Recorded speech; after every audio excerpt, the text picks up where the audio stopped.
Sometimes like all you want to do is run. Hear me out, hear me out. It's all the things you never show.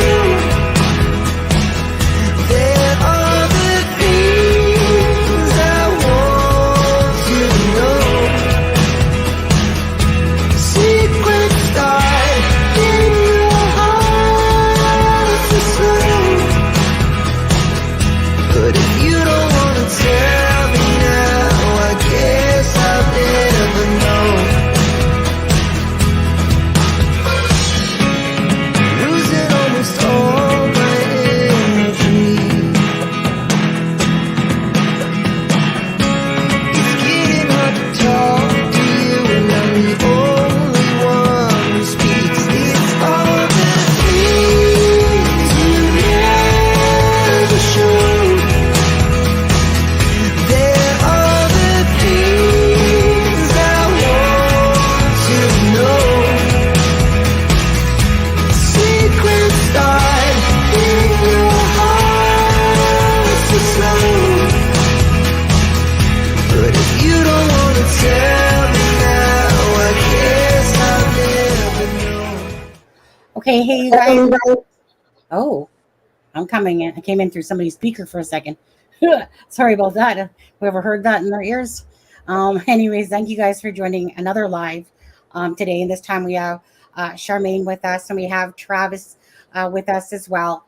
And he would like to be on camera, you guys, but he has too many applications open, he says. So it's not worth it to try to figure out what that is. So Travis is here joining us. That's lawyer.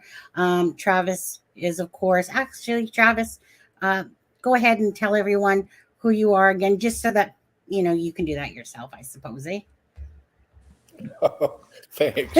I'm an attorney. I practice in the great state of Texas, and I'm from Central Texas near Austin, and practiced in many, many states, but I'm primarily in Central Texas for the last 25 years. Yeah, that's it.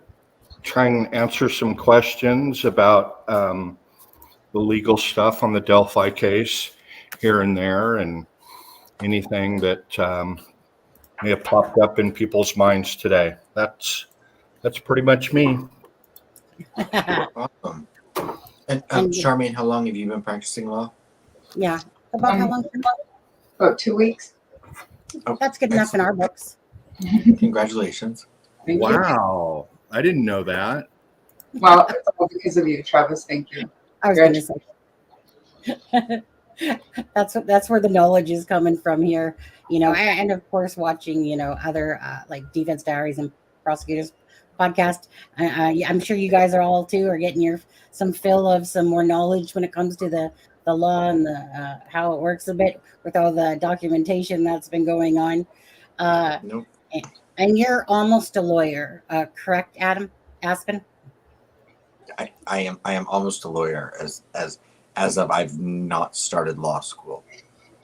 Yeah, right. I've dubbed him as such. I was going to say allegedly. I think Lisa said I'm not a lawyer, but I play one on TV. No, way above that. Okay. The only law I've practiced is in this house, and my husband, he knows who's in charge of this house. I think, Sonny, I think you're a judge. Judge, jury, and executioner. You know, wait, I just realized why I felt off here. Like, wait, okay. There we go. Oh, we're sitting in the wrong spot. You're right. I was like, wait, why did we look weird? You're right. That's right. And Adam, you guys, I just want you to know that, well, if you guys hear me call Adam, Aspen Connor, I call him Adam. It's just really hard to not call him Adam. It's actually the same amount of letters, but anyways, yeah. So just so you know. It's not at all. Yeah. He was here exactly at 6:59, if you can believe that. He didn't show up at exactly 7. You know, normally he pops in at exactly 7 o'clock, but today Not today, right, Adam? Today it was 6:59, and that. Well, much like my law degree, I like to be almost punctual. My- right. Right. Frank got his law degree from Google. Right. Okay. So we're going to talk about a couple things, and then we'll get into the transcripts with Travis. First of all, so some of you guys that aren't watching now don't know about this running joke about this air fryer. So an air fryer is something that I have not have. And how many, about a year now, I've been pretty much begging for one, but not working and spending money on an air fryer. Anyways, so there's this running joke about this air fryer thing. Anyways, husband, he come home or he sent me a picture actually, and I didn't even see it. And then he come home and he has his box. He goes, "Look what my mom bought us," and I'm just like, yeah, right, because it's kind of like a running joke. So I'm just quickly going to play this video for you. Then we're going to get into something else, and then we're going to get into the transcripts. Okay, fair enough. So just suffer with us. Wait. I was led to believe that that's the parting gift that guests get. Oh yeah, that's not on this channel. However, Travis, just look under your seat. Travis, if there's a number under your seat, then you're the lucky winner. Yeah. Yeah, no. One of these days, maybe this channel will. No. I'm kidding. A coffee mug with the lyrics to Sunny One. Oh, anyway, go ahead. Yeah, go ahead, Travis. If you want to sing tonight instead of talk about. No, I don't want to sing. I don't want to sing. So anyways, I just want to show this video really quickly, just because to me this is a big deal. So I was quickly racing together to put the couple clips I had. You know how it is. Take a video on a phone, upload it, but you don't do over a minute. Well, my husband brought this home today. It was a gift from his mom. You guys know exactly what we're talking about.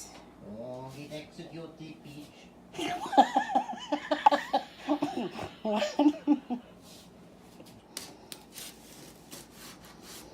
Dun dun dun dun dun dun dun dun dun dun dun dun dun. Indestructible tape. Hey? Indestructible tape. Oh, whatever. I'm so excited, and I just can't hide it. Ooh. It's a Russian doll. A box in a box. Ninja.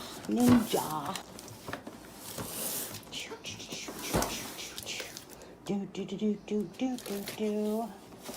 I can hardly wait to use it.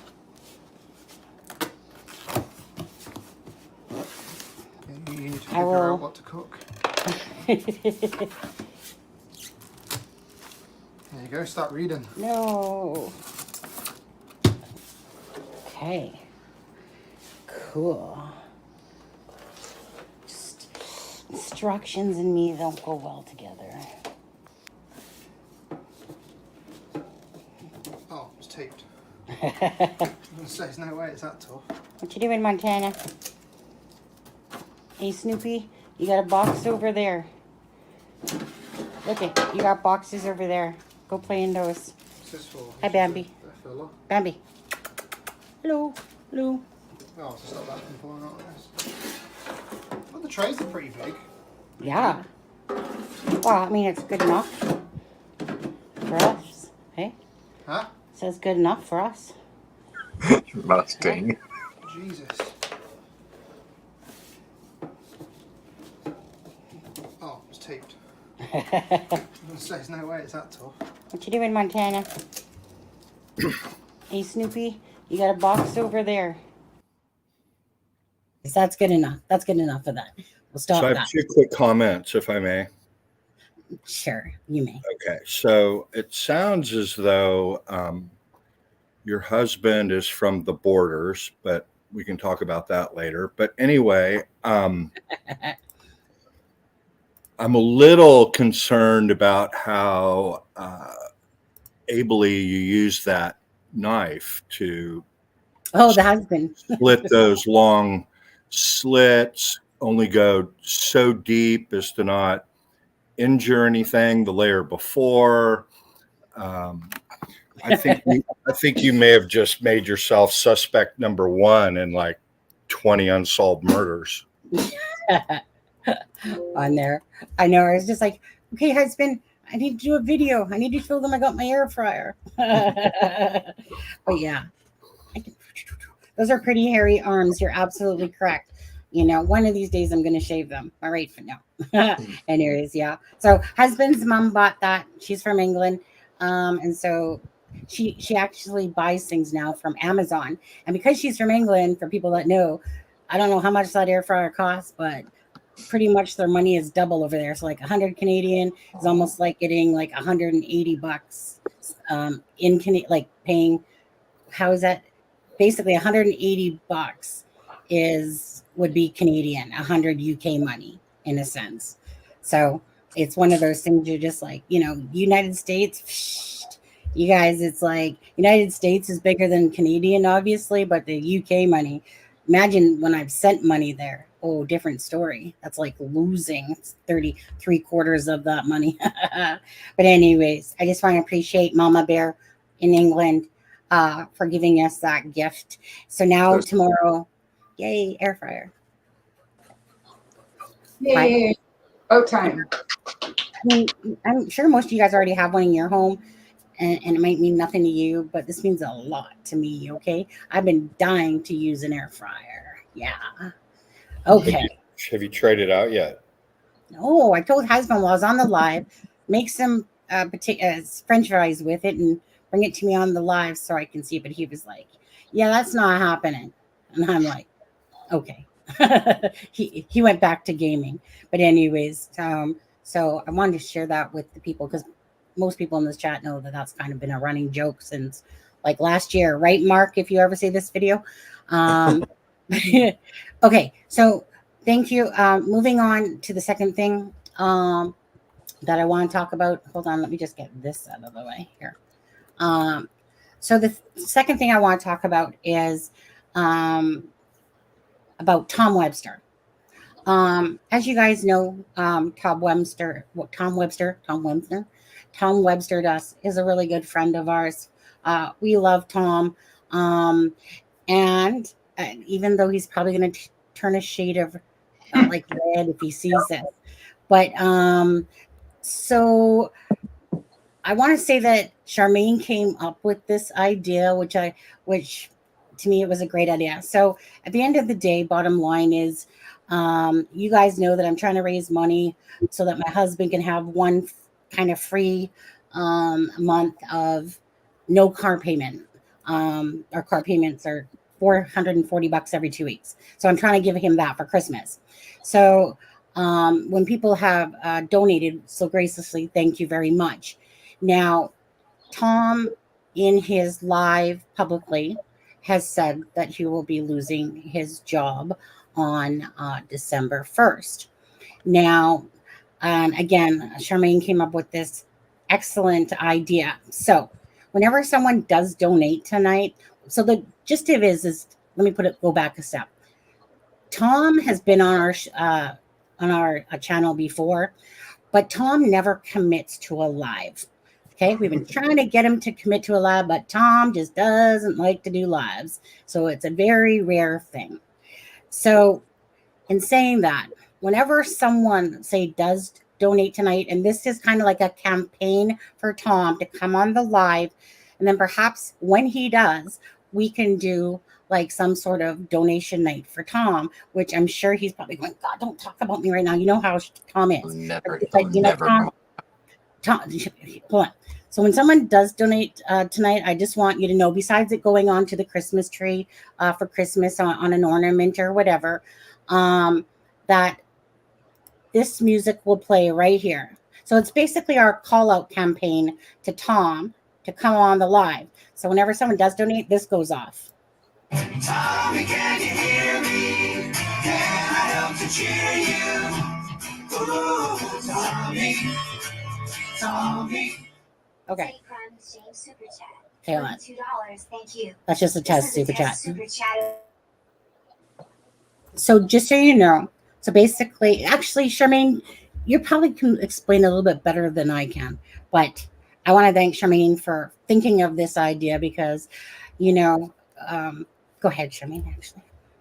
Well, I mean, I don't know how old everybody in the chat is, but back in the day, Rosie O'Donnell used to have a daytime talk show, and she had a huge crush on Tom Cruise, and she'd always every show she'd find a way to sneak Tom Cruise's name into her dialogue or whatever, and every time she brought up Tom's name, they would play Tommy, Can You Hear Me? And I don't know why, but ever since then, every time I hear the name Tom, I always think, Tommy, Can You Hear Me? And then being in my Delphi rabbit hole and waiting so long for Tom to do any kind of an update, I'd always be thinking, like going crazy. And then I just started thinking that it would be really nice if husband didn't have to make a car payment, but a nice Christmas present.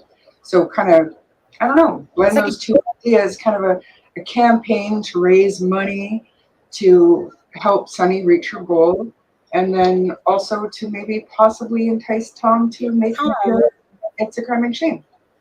So hence why it will play Tommy, Can You Hear Me? And what was it? Because I kind of cut the clip and put it together so that it ran. Let me play that again, actually. Let's do that one more time. No, I'm not familiar.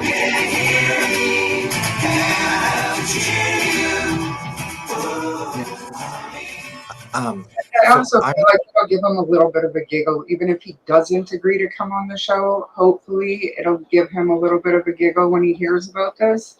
Just kind of lift his spirits, maybe. I don't know. Yeah, that's sweet. No, I'm not familiar with this YouTuber that you're talking about. I know, Tom. I know. If you could give me a quick description of him. He's actually on your screen. He's got these stunning, like, blue eyes, and he kind of dresses a little bit funny, but he kind of reminds me a little bit of you, Aspen. Ground control to Major. Oh. Well, if he reminds you of me, then he's gotta be a horrible person. But his research skills and his like data nerd skills are just like above and beyond. So I think that Tom is great. Yeah. And Ben, I tried that when it was Aston's birthday. Tom, he does things as he does things, but because he could probably use some help, I'm sure, from people that love him so much. And by the way, Tom's like my biggest flirt, to be honest with you.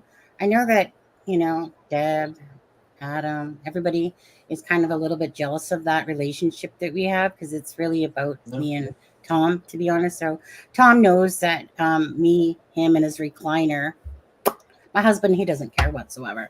Yeah, exactly. Jamie, keep it to yourself. You can be a fangirl from afar. This guy sounds interesting. I mean, if you tell me he likes spreadsheets and PDFs, then I'm all about it. Right. And PowerPoints. Oh. His PowerPoints are on point. Yes, exactly.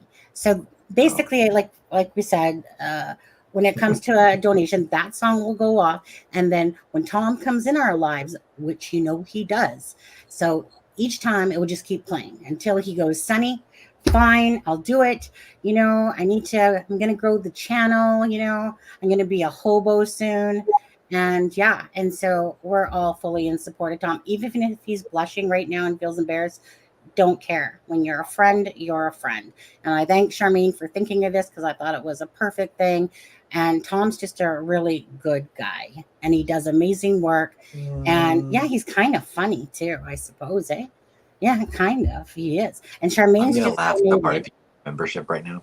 Yeah, and I was gonna say, so Charmaine just donated 5 Crime and Shame memberships, and I'm gonna quickly call out who got those. So Willow got a gifted membership. Unravel got one. Angela Rivet did. Jan Allison and Betty Majors was gifted a membership. So thank you guys. You know what? That's gonna go off. Oh no, that's a different one. That's a different one. No. Yeah, but it's okay because it's all part of paying it forward, and it's definitely the Christmas season. Charmaine, she is way too generous with her gifting, to be honest with you. She doesn't just gift here. transcripts. She's gifted in the defense diaries and stuff like that. She she's going to be looking for some help soon. Well, he's doing it to me. I thought it was going to be the Tommy Can You Hear Me thing 5 times over. So my bad. My bad. You know what? I did too, and I forgot that the membership ones play a different one on that. But thank you. I guess Okay, I'll have to. enough about Tom. Let's move on. Jealous a little bit, are we? No, Tom just asked me to say that. I'm kidding. I have no doubt. He's going to be so mad. I would be. He's going to unmod me for sure. Heck no. All I see is a bunch of hearts coming. I see Tom booking a live with us in the next 1 year or so. Absolutely. Yeah. He's going to be like, you guys love me so once much. the restraining order expires. Yes, exactly, right?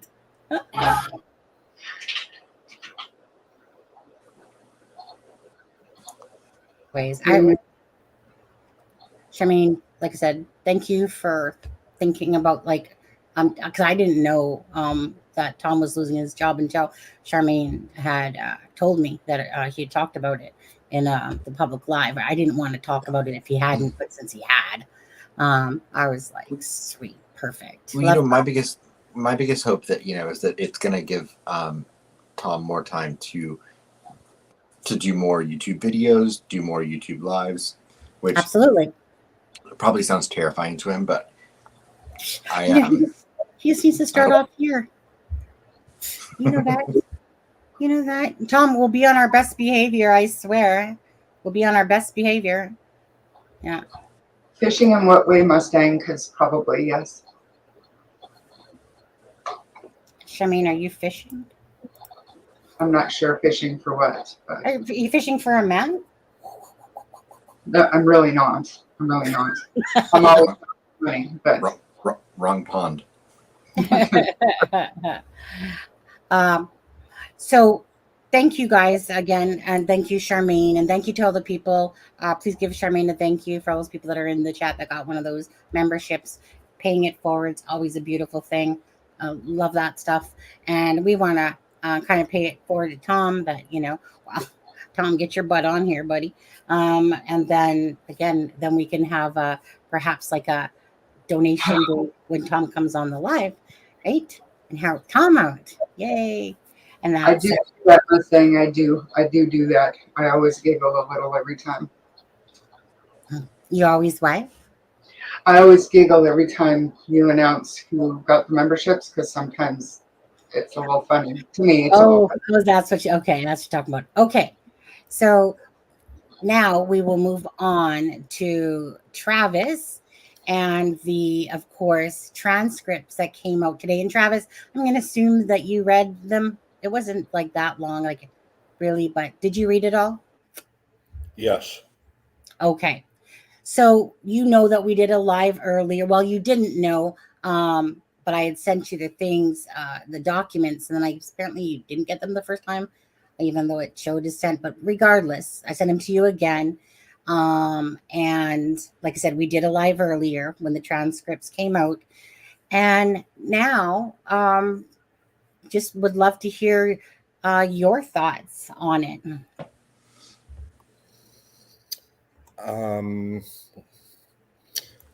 Let's see. Is there any place update? Well,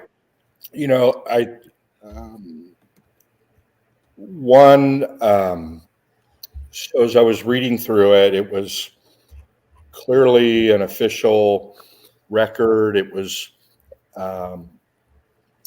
mentioned a couple of times that there, by the judge, that there was a record. So I had no idea where she came up with.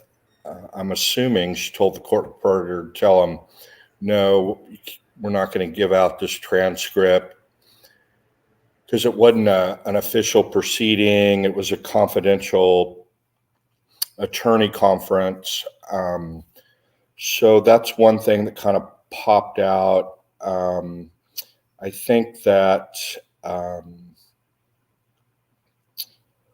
what was stated by Rosie in his verified notice of continuing representation, which I think is the document pleading where he recapped, summarized, paraphrased as much as he possibly could about the chronology of the in-camera hearing or proceedings in there. That was accurate. And then on the petitions for writ, especially the second one, seems like what was represented by the attorney is coming from Rosie, and presumably Baldwin, that pretty remarkably accurate account of what occurred was one of the things I thought. And then my other thought was that Rosie did a really, really good job in that proceeding and preserving the lack of notice from his point of view and the lack of due process. I mean, he immediately went into what we call error preservation mode and really left a really good record if that's all it had been. It's pretty clear that, he let the judge know, I want to do a written motion so it's clear, and he just was laying out all kinds of things on the record, including getting her to clarify certain things, and I can't remember anything specific, but That's fine. got her to agree to, this happened. Remarkable that, he said, okay, well, I understand, I don't agree with it, but I understand on Baldwin, but what about me? So he set that issue up really good. Then in laying out other things, I can't remember if it was, I think it was Rosie as opposed to Baldwin, but he talks about this deposition that he took of this trooper. I can't remember his name. Dan and Doolin? Was that Holcomb? Oh, Holcomb, yeah. It begins with a H, yeah. Holcomb. Or Holman. Jerry Holman or Holcomb? Well, you'll see it in there. Where it starts at the top of one of the pages, and he's talking about he's got a deposition transcript, 10 or 11 pages long, and I think that would have been Holman. Yeah, that's it. And that this trooper talks openly about there were crime scene leaks from the very beginning, and that the trooper, he didn't have to direct that out of him. He characterized it as that he practically volunteered it in the thing. And so I just thought that was interesting. I thought it was interesting he brought up the court TV thing that we've talked about. I was trying to get clarification on about that reporter you told me all about, that Barbara McDonald, that there's all of this information out there that's clearly coming from people Right. other than the defense, and that the most likely source of that is investigators. Something about some person disgruntled at the clerk's office was talked about by somebody in Florida, about a guy in Texas, and getting a bunch of stuff from the clerk, including photos, and that's all part of Rosie saying, there's been no notice of this. There's no motion. There's been no opportunity for us to prepare to respond to this list. Here's a few things, I could offer off the top of my head. And then going through and laying out real well, even before the break, where they had more time to formulate a response after talking with Richard Allen, laying it all out, and then, just come back in and, but those I think were my main thoughts. The list was remarkably accurate.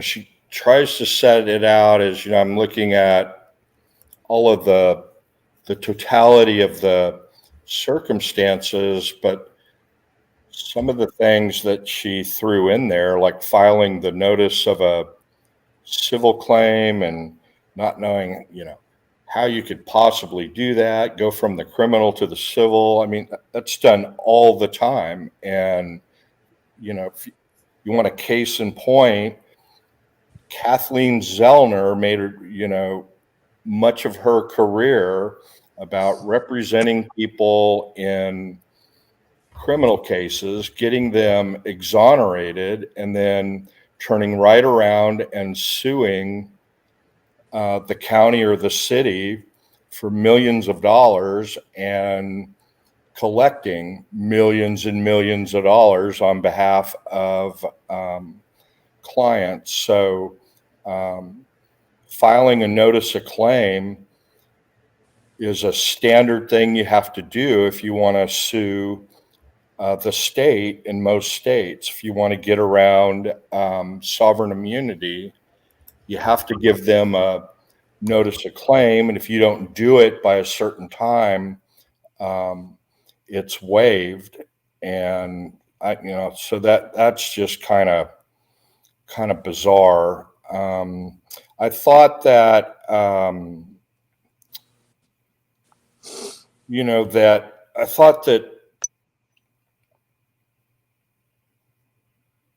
they did a pretty good job of laying out what the law is on what they've seen on disqualification, that there's always notice by a formal written motion, a hearing, and getting the client's presence and input on it. But she just kind of said, well, I'm taking you at your word that he wants you to remain on. So I don't think that's much of anything. But I guess, the main things, I could see why she didn't want this to come out. And I'm guessing it's one of two things. Her lawyer that's representing her on these petitions advised, hey, I think they're right on the stuff about the clerk. Go ahead and issue the orders for the clerk to comply with the ACR or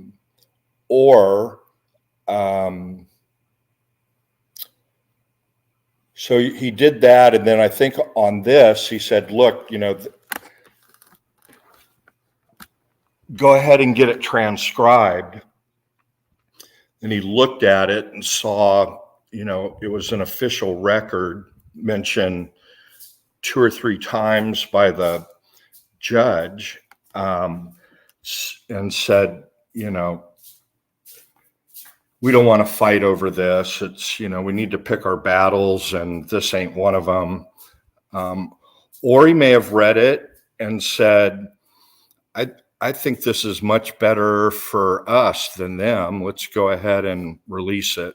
I'm not sure, but I could see a number of things in there where I just know that the attorneys on the second petition are going to be using it, as well as the first petition.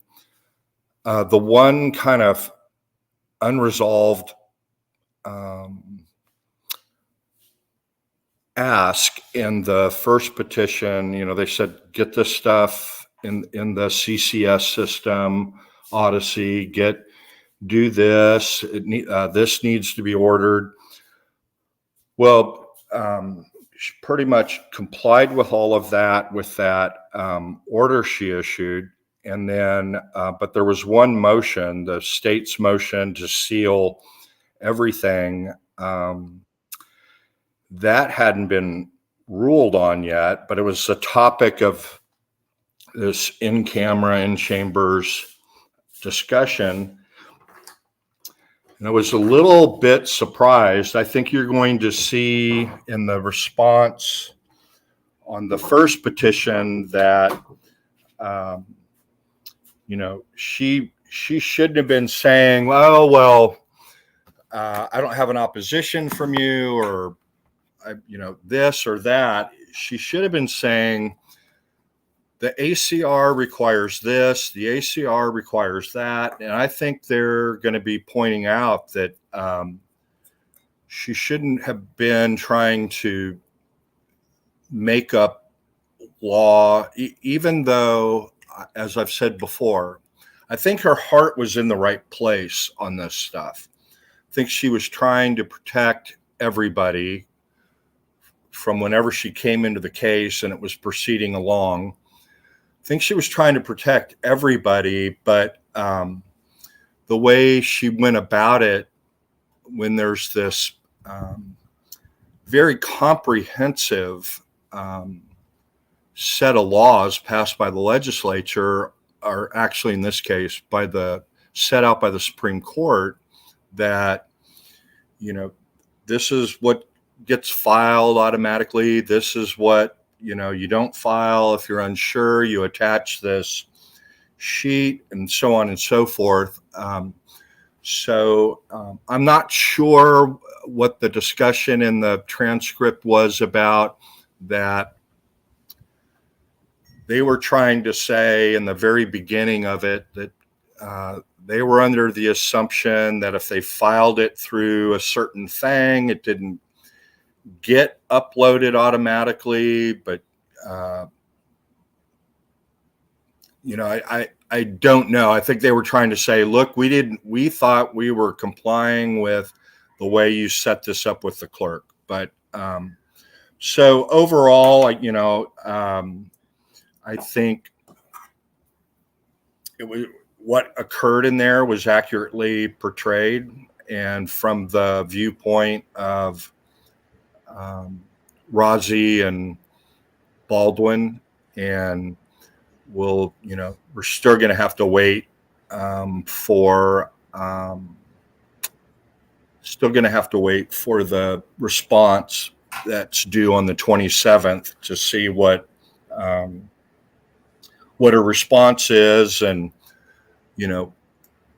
I'm sure she's going to respond that it's not the proper subject of a writ of mandamus, like she did on the first petition, and that if it is, that there was sufficient notice and they got the due process they're entitled to under Indiana law. So that's those were my initial impressions. Okay.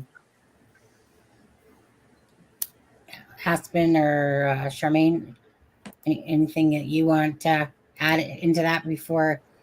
Unless No, I just there were. I mean, I have watched too many lives today about this, and each one was completely different than the next. And the way that we can sit here and read the exact same document, the exact same words, and come away with so many different points of view is mind-boggling to me. And I'm looking forward to hearing Travis's unbiased take on what the actual document says and what it means. And I really hope people are listening. And I'm not whatever those people are that they're going to protest or whatever on the 27th. I'm not that. groundswell. Yeah. I'm, I don't know what to think, but all I know to do is to listen to people that do know and believe what they say instead of believing, no offense, Sonny, but believing content creators that have absolutely no idea. You know what, Charmaine? Also, even the lawyers that are talking about this on YouTube or anywhere, no one other than the justices on the Indiana Supreme Court. No one's opinion matters other than those people. No, So, exactly. Even But qualified lawyers, no offense, Travis, but even qualified lawyers, no one knows what they're going to do. Because like I said earlier in the live, from my opinion, when I read this transcript was, if you went into reading this transcript having a preconceived notion in either camp, if you were pro Judge Gull, you would read this document thinking that she did nothing wrong. I feel like if you were pro Andrew Baldwin and Brad Rosie, you would think they did nothing wrong and that Judge Gull, was incompetent. I personally didn't read anything that I feel like would sway anyone's opinion that already had their mind kind of made up. one thing I found it insightful. Sorry. 1 second. Well, About to go off. Go ahead, Charmaine. I want to know, because if people go on and they Google the difference between negligence, so simple negligence, and gross negligence, there's a factor of intent there. And I don't know if it's the same in like the legal sense of gross negligence, but to me, reading the definition of negligence versus gross negligence, nobody can show that this was intentional. Do you know what I'm saying? None of this stuff that she's outlined here is grossly negligent as far as the Webster's dictionary definition of grossly negligent goes.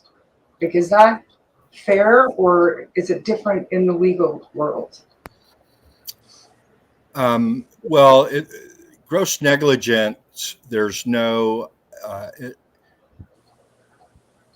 it's doing something that has a high likelihood of producing harm. So intent is intent. I pulled the trigger, intended to fire the gun. Whereas, so if you fire a gun into a crowd of people and you don't intend to kill any particular person, that's still an intentional crime. I agree. But what gross negligence is you don't drug and alcohol test your employees that run amusement rides. And because the potential for harm, or airline pilots, or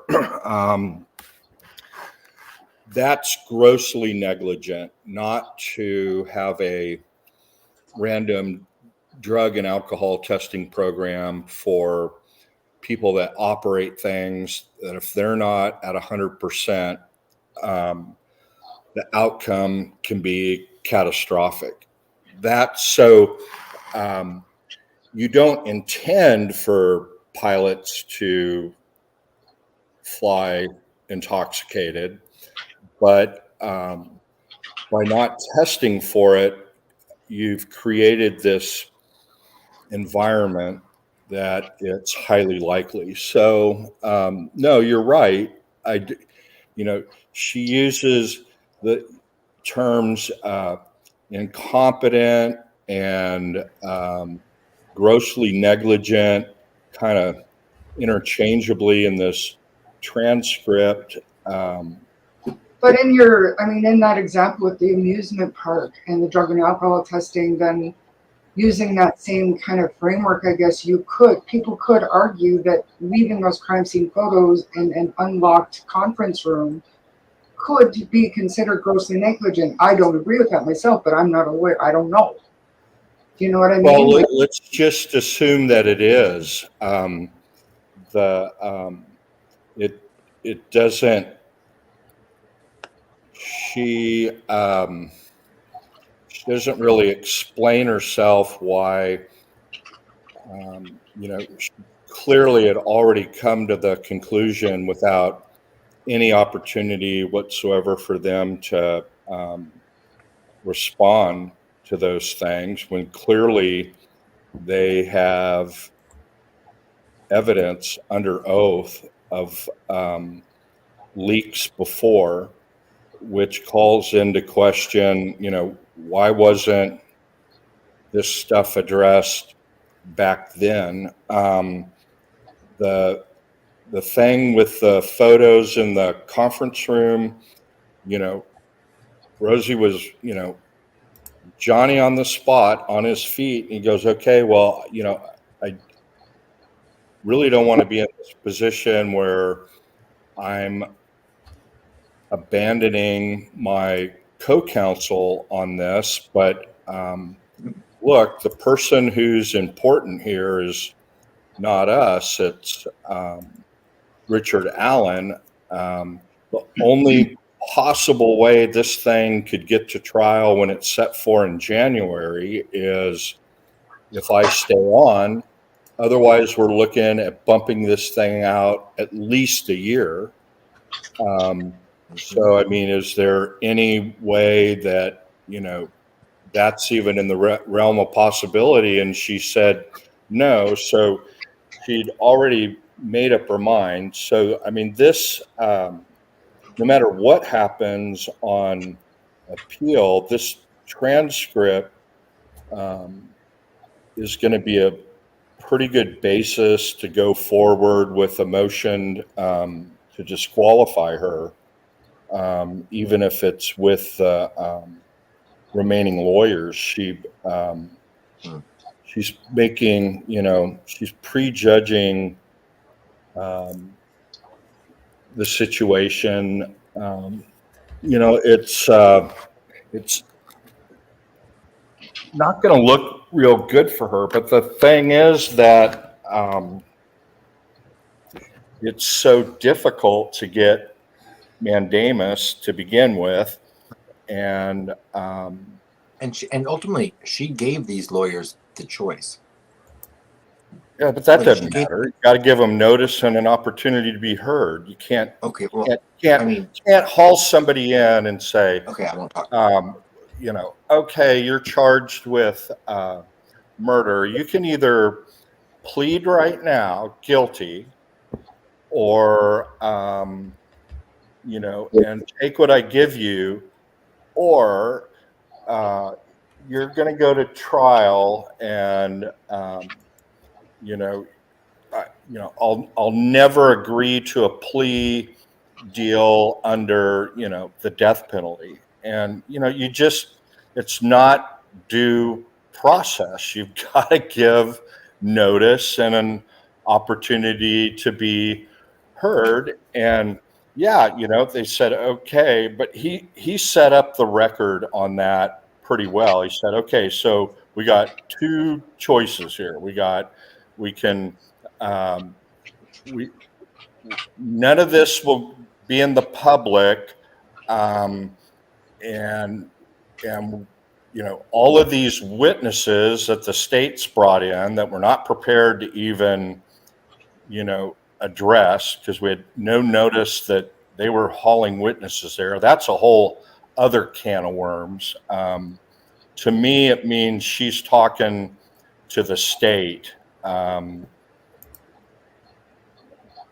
alone, which is completely improper. But they've got all their witnesses there. They're ready to go with these investigators. Or, and he said it. Look, I'm prepared to fight. This was after the break, as I recall. I'm ready to fight this thing, but it's to the point now that it's going to harm Mr. Allen. So I'm going to submit something in writing in a couple of days, and their choice. It's not much of a choice. Now, it just may all be for naught if they decide not to rule on it because it's not appropriate for mandamus. They'll say, it's not appropriate for mandamus. We're not commenting on the propriety of what occurred on that. That's issue for later. Then that means this thing will go all the way through trial, and then these things will be hashed out at the direct appeal level. If there's a conviction for something, it'll be hashed out on the direct appeal. Now,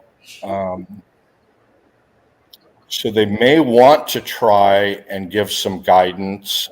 They may want to try and maybe rule on some issues or not, because if they grant parts of it and say, yeah, this was improper the way that they were removed, and we're going to grant mandamus on that issue alone, not the disqualification, not the speedy trial, then there's no basis for appeal. So there's no way to know what they're going to do. But if they decide not to rule on it, the merits of it, then this Sixth Amendment issue is going to be a cloud over this until the trial's over, and if there's a conviction, that'll be up on appeal, as opposed to if they comment and say, that this is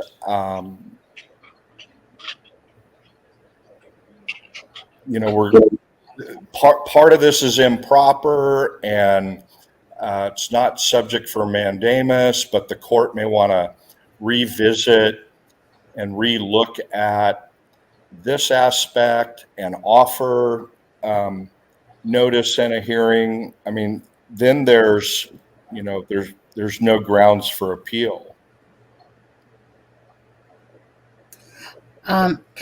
Travis, just quickly, because I know Adam was going to say something before, and even if it's you disagree with it, I just want him to put it out there, and then maybe you could answer him back, because I know he was having thoughts earlier. What was it, Adam? Well, first I want to say thank you to I think Betty Majors. Thank you so much for the donation. Thank you, Betty. Yes. And in no disrespect, Travis, I read a lot of the things in this document differently, and that's why I ultimately believe that I'm not a lawyer, you are, and so I mean, clearly you have the professional advantage, and you probably know better than I. It's good I to question. I just read this very differently, and I ultimately, have said all along that if the Supreme Court deems that Judge Gull acted improperly, I support her being removed. If they decide that she acted within the realm of her authority, then I hope that everyone will also give her the respect to continue as the judge. I don't see that happening. I think that if she's not removed, I think people will continue um, to go after her, even if it's deemed that she hasn't done anything wrong. But ultimately, I will support whatever the Supreme Court chooses. But one of the things they may choose, which is good, and I'm with you 100% on that, but what if their decision is it's premature and we're not going to decide yet, and we're going to leave open the Sixth Amendment issue for a later time? Then you're right. There's going to be this constant argument that I hate sports analogies, but if the defense comes over the line before the ball's snapped, it's offsides. They throw a flag, but they let the play continue. And so we call it a free play. And, it just would be a very unfortunate situation, but that's the easy out that, they're right. This isn't the subject of a petition for mandamus. We're not going to rule. And then if they say we're not ruling on the merits as to whether it's a Sixth Amendment violation, whether the process was the process, so that is probably the most likely outcome of the second petition. But then there's a lot of different variations on that. And in terms of reading it, and I'm not reading it, how I'm looking at it when I'm reading it is this an accurate,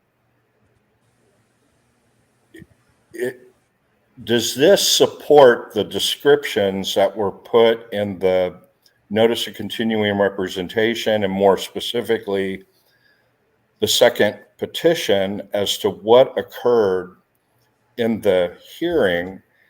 And I think what they argued and what they laid out as factual is consistent with this transcript. Now, Well, they're spinning it to their arguments. Now, the cases that they cite may be completely wrong. And that's why we got to wait for the 27th.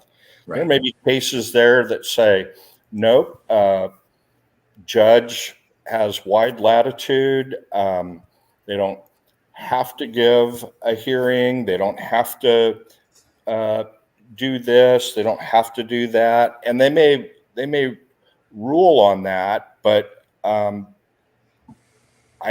think, I'm going, man, why doesn't she want this thing out? Why is she, she put it out, trying to call this thing, a confidential attorney meeting? And I'm talking about not the media asking for it, but the lawyers who represent Richard Allen. I could see her saying, no, it was private confidential thing. You know, and you know, a lot of discussions in there, and the whole point of this was to spare them the embarrassment, the dressing down. There was a lot of different characterizations of it in the transcript.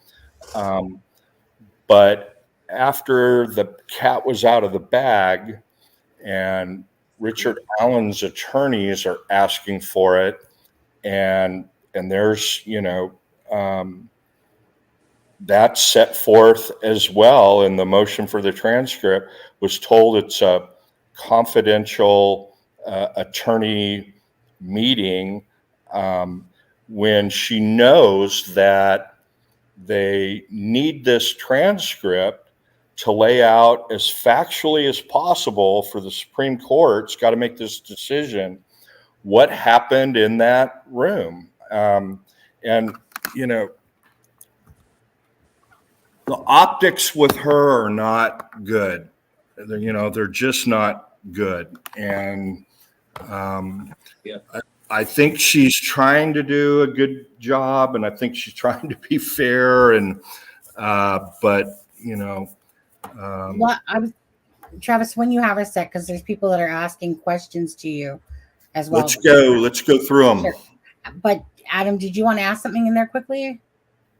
No, I mean, I don't think Travis and I are going to agree on this. He, of course, Travis, you know more than I do. It's not how I see things. And not a matter of knowledge. I can't help that you just need to, all you need to do is read what they put in the briefs as their description of what happened, and see if it matches with the transcript. And it may not, and that you don't have to be a lawyer for that to happen.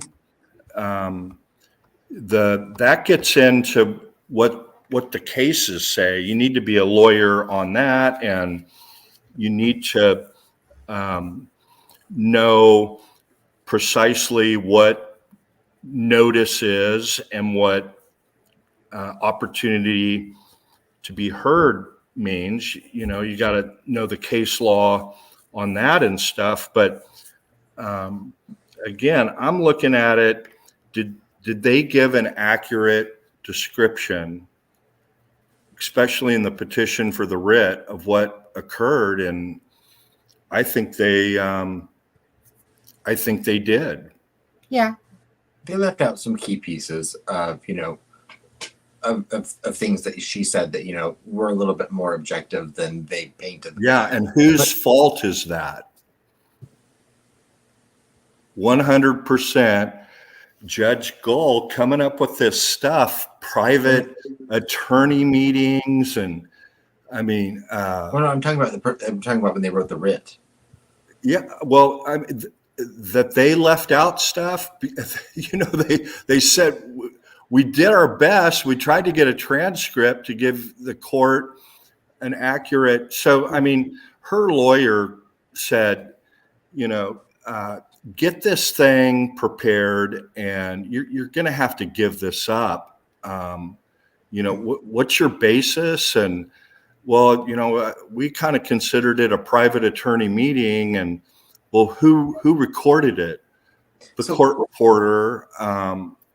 And he's just Travis, like, can I ask you know, Travis, you're going to lose on that. He goes, I've got no good faith basis to argue that.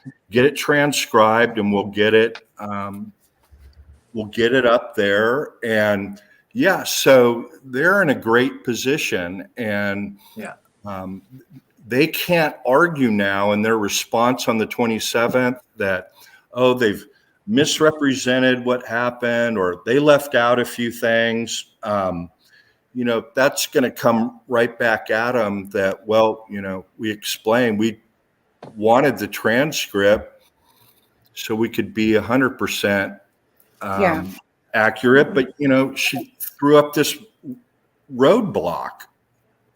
But, you know, So Right. he's got to be extremely careful with that. And he, she probably said, well, my perspective on it was different. This is what my thinking is. And that's what we need to see on the 27th.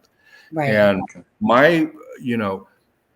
my thinking of it was, look, I looked at all of this stuff and it was clear to me that under the totality of circumstances, there was incompetence slash gross negligence, but a concern that he was getting the right representation, and I made the call.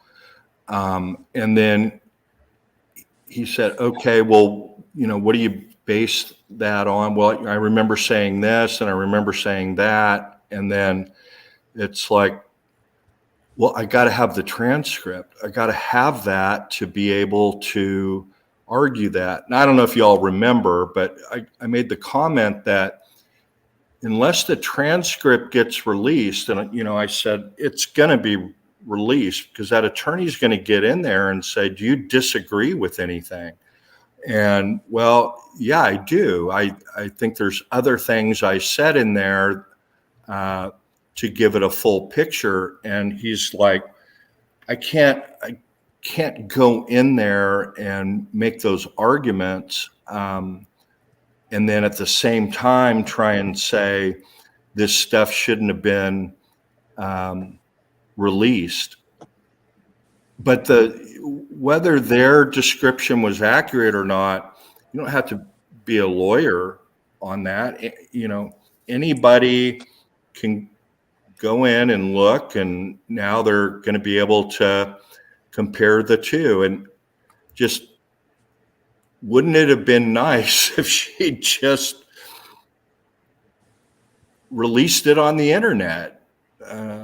Judges do that all the time now, release orders and decisions on the internet, and ultimate transparency. I don't understand her thinking on that. Okay. I want to move on because I know a lot of people have questions, and I want to get to everyone else's questions. I just and I know that I have the unpopular opinion here. So I understand that, like, I'm in the minority when it comes to, like, the way I feel about this. You're digging deeper into the issues than I am. I'm just looking, did what they lay out, was it accurate? And then, as to whether it's notice or not, due process, we're just going to have to wait and see what she says. I agree. I feel like it's a little asinine to think that, to believe that, Baldwin or Rosie are claiming they didn't have notice that this was coming. I mean, David Hennessy was there to represent Baldwin. They literally filed a motion the morning of the hearing, directly stating about the disqualification of the attorneys. They, had Richard Allen write a letter prior to this hearing, stating why he didn't want the attorneys removed from the case. They knew that this hearing was to deal with their removal. Adam, wasn't that phone call though? Like, yeah, when they were, because remember they said about the phone call, and Rosie acknowledged that they acknowledged it in Chambers meeting that they requested, and then they also. They literally were at the courthouse. The reason they were in the chambers is because they were there for the hearing that Judge Gull was providing them, that they chose then not to participate in. That's what I think is so that people are just like so ready to say, no, that's not the hearing. They weren't given due process. They were there to participate in a hearing. They chose not to participate. Judge has already made up her mind. And they were given either the choice withdraw back here in secret, or we can go out there and I'm going to read this thing and I'm going to remove you anyway. That's not due process. Right. So that's exactly the argument, and that's what the Supreme Court is going to have to decide. But they're not going to have to decide that. They could say, "Look, it's premature. We'll deal with this on appeal." And So- everybody knew. So it's not this official. may just be another dark cloud hanging over the case, forever. It Right. you know, it Okay. just doesn't, and So that, because that was my main thing, like, being not a lawyer, my thing was, okay, I see what's all being said here, but was the due process being done by Judge Gull? Like, so I see what, about the, say, of the disqualification Mhm. and penalty Yep, filing, but, yep. but So was AJ, can you ask Travis? that's troubling that she picked two attorneys from her home county that are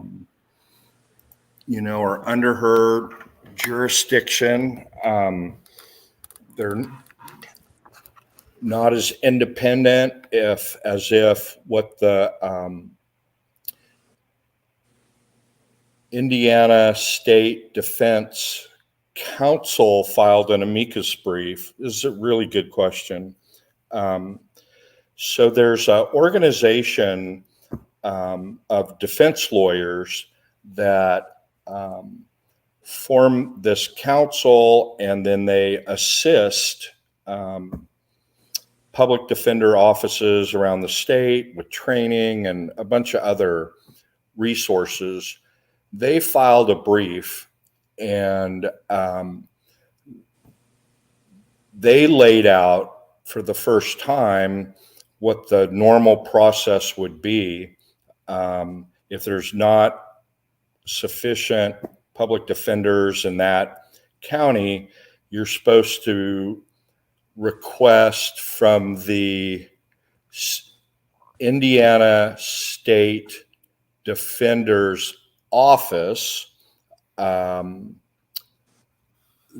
they provide the names of the attorneys. So she went outside that process, and they have concerns about that. The county where the case actually is that Carroll County?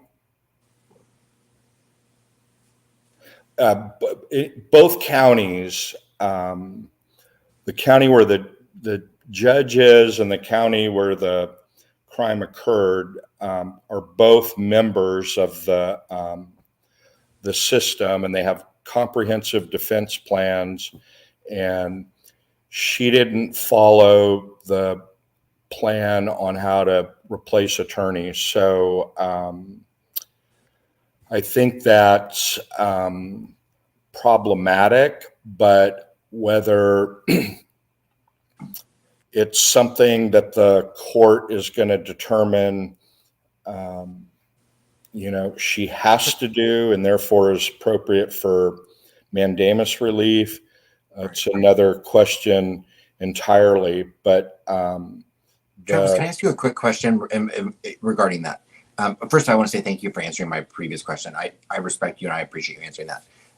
The question I have about the appointing the new attorneys is, and this is just an administrative, I think, question that I'm not sure the answer of, but do we know for certain that these attorneys were picked specifically by Gall, or could it be that they were picked by the council that, I guess typically does this, and they then were appointed by Gall at the suggestion of this committee? Based on the amicus brief filed by the council, I'm assuming educated guess that the answer's no. Okay. They weren't. I just wasn't sure how that.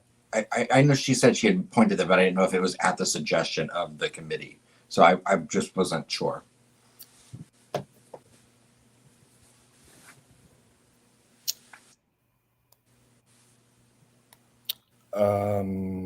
Let's see. And the defense asked for the thing in chambers. Yeah, but the emails are out there. Read the emails and what they suggested. Read all of them so you have context. And if it had said, yeah, let's meet at 12 or whatever time it was, so we can discuss the my sua sponte motion to remove the two of you, then there wouldn't be any argument left about it. But that's not the case. They said, we've been told to stop work on the case. And so kind of want to know what the heck's going on. Why didn't she just say, based on what I've seen, I think there's grounds to remove you. And that's what, but she didn't even say that in the transcript. She said, well, here's my thoughts on this. So first, we're going to decide a few motions today. And we got this motion for this. I'm going to grant that. We got this motion to quash his medical and mental health records. I'm going to grant that. State, you're not entitled to those. But if you keep bringing his mental condition into evidence, then that could likely become something they can get, which is true. That was a good ruling and a good comment that she had. And then she goes into, okay, now this other thing, and then she lists these 5-6 things that had happened in the past and says, okay, so, but there was no hearing announced or what's going to happen, or they're trying to get that figured out.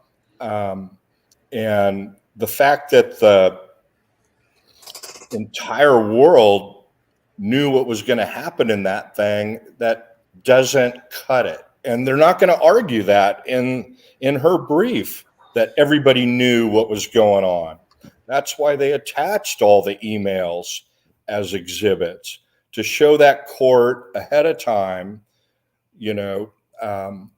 this, from their point of view, was an ambush. And, they wanted the transcript to support the fact that not just Rosie's word on what happened in there. They wanted the transcript because they felt pretty confident it was going to support their position. Now, I'm sure she's going to have another position, and it's not going to be that they didn't know that they were going to be removed. They can't argue it. She'd already decided it. And so there was no hearing and no notice. But you may not need that. To your point, Adam, you may not need that under Indiana law. And they may cite cases where, a judge saw something going on, maybe smelled odor of alcohol, which had nothing to do with these lawyers. I'm just giving examples. Is constantly late, didn't subpoena witnesses to a trial when it was, or to a hearing when it was his or her obligation. And the judge in those cases just called them in and said, I'm removing you from the case based on this. And somehow, somewhere, that went up to some appeal. And the court said, yeah, in those situations, you don't need a public hearing or anything. Maybe they said, well, you should at least get the defendant's view on it, but it's not determinative.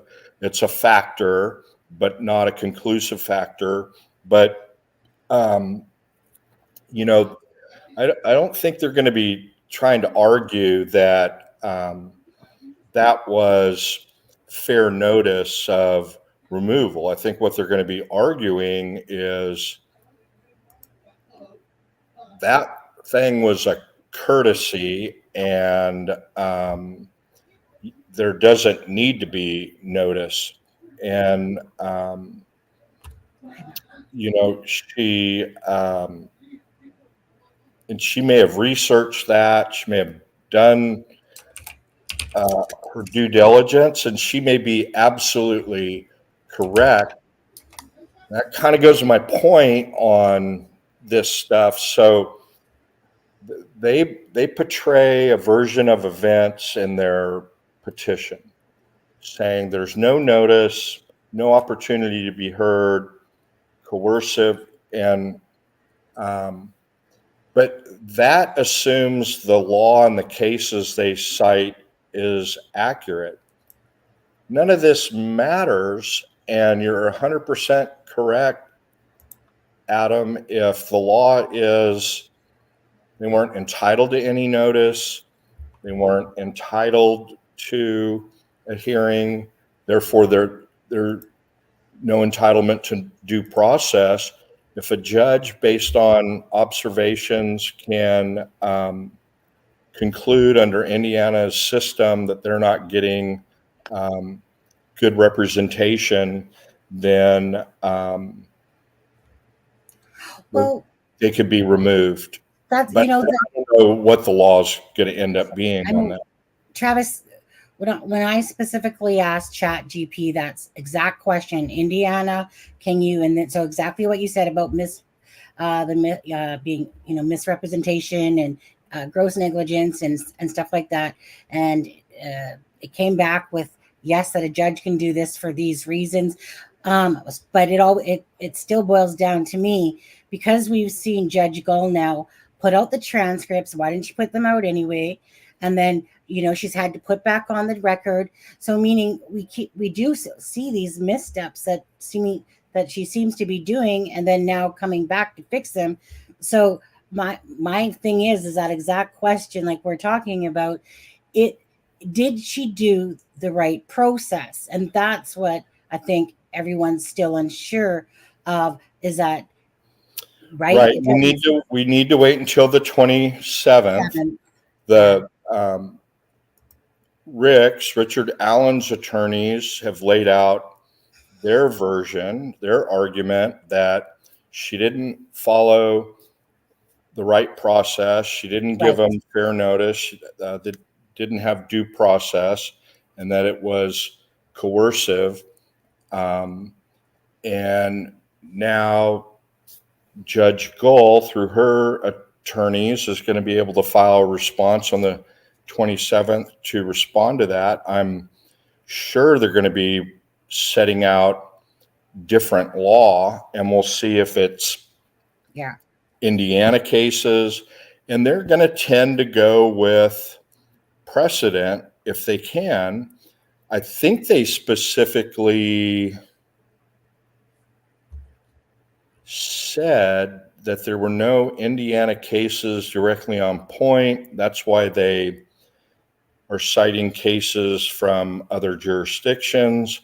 The only cases in Indiana were that there's only 2 grounds. You're not licensed member of the bar, and something else that didn't really seem to fit. And I know Adam found stuff that we never got to, and I keep apologizing for that. I really wish we had, because he said he might not be able to find it again. But, you know, and then when I said, well, we'll know on the 27th, he said, yeah, let's wait and then we'll know. But I'm really bummed we didn't get into that I didn't see that he had pulled that up. But so we're not going to have a full appreciation for all of the law that might potentially apply until the 27th. Right. Because like I said, from what I've seen is like what she is doing or whatever seems to be within the rights of of Indiana. A gross, if it's considered gross negligence, or that you feel like there's harm to the defendant by, say the lawyers. Even though I don't really feel like Rosie is really in this, I think this is really almost like it's about Baldwin. I think we all know that, but it's just a matter of, did she break the rules of due process? And there's a couple things here. Charmaine had asked, is it strange that Judge Gull had said about Richard Allen about feeling awkward, like, or not wanting him to be in chambers? I read that. That's And at first it kind of struck me funny. I don't know if DOC wants him in here. I don't know if I want him in here. At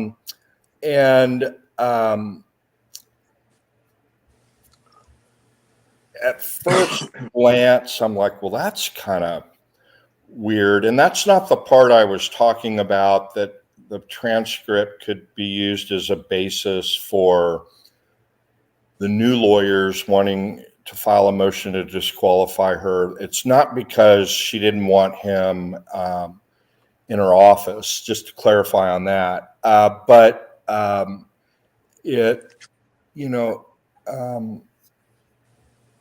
the only time I've seen a lawyer who's a party brought back into chambers is if they're an admitted and good standing attorney and have been listed as co-counsel. You just don't, I really don't think that. I think she was saying, I don't think I'd be comfortable with him in here, was more on decorum and not going too far about having, it just would be a very uncomfortable situation, even if it was a financial crime. No violence, no history of violence. It was strictly a white collar financial type crime. You just don't. It's like writing down the elevator with a juror. You just wait until the next one. Because Travis. Yeah. Travis, hold on 1 second. In a second, Travis, even though we don't have confirmation of this, True Grit Crime is saying the new attorneys filed withdrawals from the case today. I think the surprise will come to everyone. So Adam, get your question in, whatever it is, and then I was gonna say, True Crime. I mean, we know we saw the withdrawal from the attorney that works for the Attorney General's office. I believe her name was. I think her name is Hannah Dieters. Are you referring to a different filing that you saw for yourself? Yeah, because we do know about that one, the withdrawal from the one that we knew about earlier. That was from the Attorney General's, and her. What was the name? And that was just an attorney that worked for the Attorney General's office. It wasn't one of the attorneys that was representing Richard Allen as defense attorney. So this is different than the one that we're talking about, True Grit, Mama. And if you saw it, if it's been filed, then technically it should have been on the public. And I've not seen that filing of Scrimmon or Librato. I've not seen Is them. Somebody pull up my case. Yeah. well, Pull I it looked up at- and look right now. And let's just Sure. call this as bullshit or not. Right. You know, Well, and I I'm mean, just sick of this crap about. I mean, can This public this defender came up the other withdraw? day that this woman who was representing with another attorney from the AG's office. I mean, this shit's simple. And, there's just too much nuttery going around. Yeah, So and let me finish. So let's get this clarified. So just so everybody understands, and I'll take it through you real simple. So the prison system, the Indiana DOC or whatever it's called, they were brought into the case about issues on housing Richard Allen. The normal attorneys that represent a state agency in Indiana, like most states, is the Attorney General's office. So when you aren't a party to a case, but you're going to appear at a hearing or might need to appear at a hearing, you specially appear in Indiana is what it's called. And you say, yeah, me and my co-counsel, it was a man and a woman from the AG's office, said, we're filing our notice of special appearance. We're going to be handling anything that involves the Indiana Department of Corrections, the prison system. So there's two attorneys are in there.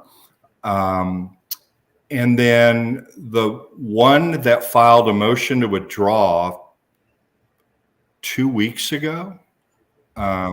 Right. This is the same order that came Hang on, out. hang on. Let's just finish this. So she said, I've got another job. I'm going to be leaving the AG's office.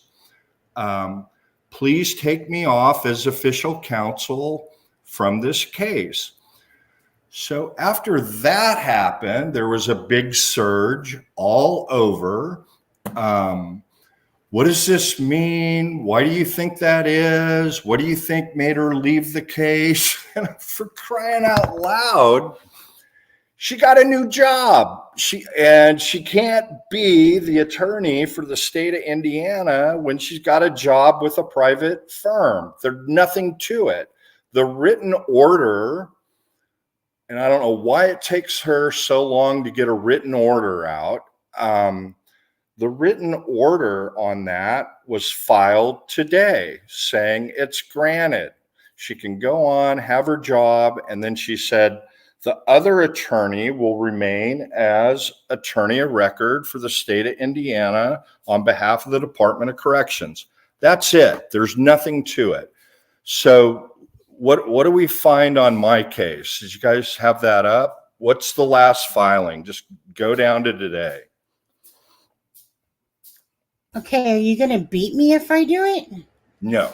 Okay, are you sure? Because so the last filing of today, and Mama, I don't see it in a private message, but the last filing on the Richard Allen's docket is the withdrawal, motion to withdraw, but that's for that lady that we're speaking of. It should be order to withdraw. Sorry, order granting, motion to withdraw, but that's for that lady from the AG's office that we know of. So that's that one. But so give me a second, talk amongst yourself. I'm going to see what Mama's sending me here, and then I'll come back to this and see what she's looking at. Okay, so be right back. But it's not in the docket. It's not, there's nothing on the docket with regards to this. But let me just go to the background for a sec while you guys talk in the out here, and I'll go check it out. Okay, and I'll bring it up if it's like a document that's showing that. Okay, so give me a minute. So, where did Adam go? I'm here. No, I was just going to say, Okay, one of the so things you can answer this question. If it's not in the docket, what's it mean? Well, I'm not sure because True Crime Grit says that that 3 attorneys had withdrawn, and I just wanted, and I was going to point out a little bit ago that the one attorney that she said is for the prosecution. So that's why I was going to say it didn't make sense to me. And Scrimmon and Libretto are still listed as his counsel on my case. So Okay, the so only is that common, that stuff that gets filed today doesn't show up on their docket, their electronic CSS system? not to my knowledge. Yeah, I don't know if because I mean there was a withdrawal today, so I mean that is public. You know, there was a withdrawal today, but you know that was an attorney that works for the AG's office. Yeah, and then you know, like scroll up. Does the motion to withdraw is up above there? You're muted, Sonny, if you're trying to talk. No, I'm not. I'm still trying to get this from Mama. Okay. You're Yeah, okay. Yeah. So Adam, can you scroll up, or do you even have that? Is that Sonny's? it's Sunny. Yeah, Sunny's is sharing her screen right now. So, all right, Charmaine, do you have anything to add? Not gonna lie, I'm a little afraid right now. I'm just stepping back. I'm listening and I'm learning, and I'm you know, I like it's for sure. So I would say, you know, I'm not going to comment on anything that I've just been burned too many times that people know stuff or this or that, or there's this. And, you know, until I see something that's file stamped, has that filed, when you file something electronically, it marks it at the top. It's filed, it's official. And, you know, I'm with you, Travis. We would have heard. And, you know, and it's important on the legal stuff to be, you know, precise about it. This came up, and actually Sonny was in the messenger chat about it. Someone posted it and said, "What is this?" Someone, I think, answered it before I did. They said that this is the attorney that is withdrawing because she got a job. They said, so what does this mean? And then I put nothing, absolutely nothing. It doesn't impact the case. And, you know, but now we're to multiple motions to withdraw. And it was, you know, it's why it's important to refer to this stuff properly. There wasn't a motion to withdraw today. There was an order granting a motion to withdraw. I can't remember how old it was, but a week or 2 weeks ago. And, you know, it's of no significance. So that's what's in the official record. And, you know, I'm not going to comment on, stuff that, you know, it isn't official. But True Grit Crime is absolutely correct. If the two new attorneys end up filing a motion to withdraw, yeah, that's going to be, now there's two prosecutors, and we've learned now from that, we have the transcript, that this poor county is so small and so broke that, and I raised it for you guys and dug up the document. The county treasurer had to make a request to the council for more money, and it was going to create a hike in property tax. That was done in September. They asked for $300,000 more on top of what they already budgeted, and most of it was for salaries. And I was doing that research to see what it was costing the county for the defense lawyers. And I thought that was it, that was part of it, that this trial in January, they were anticipating it's going to be 300,000 additional for Baldwin and Rosie, but turns out I was wrong, or maybe not. Maybe part of that was for that, but he said, yeah, I finally got authority from the council, he called it. So I guess it's county council. Sonny, the check my county, messenger. and so he's advising, yeah, I was finally able to hire this, a retired longtime prosecutor. This is Mr. Futrell. And, they start going into it. Now, he may have withdrawn because the elected DA said, look, obviously I'm not going to need you for several months. Would you still be willing to come back on a temporary basis next August? And then we'll have August, September, and then the trial in October, or whatever the month was. So that would not surprise me at all. But so if it's that new attorney, that's no big deal. He needed another attorney for trial and to get ready for trial. He doesn't need another attorney to help out between now and when it gets close to trial again. So that won't be any big deal if that turns out that's the case. And that's certainly a new attorney.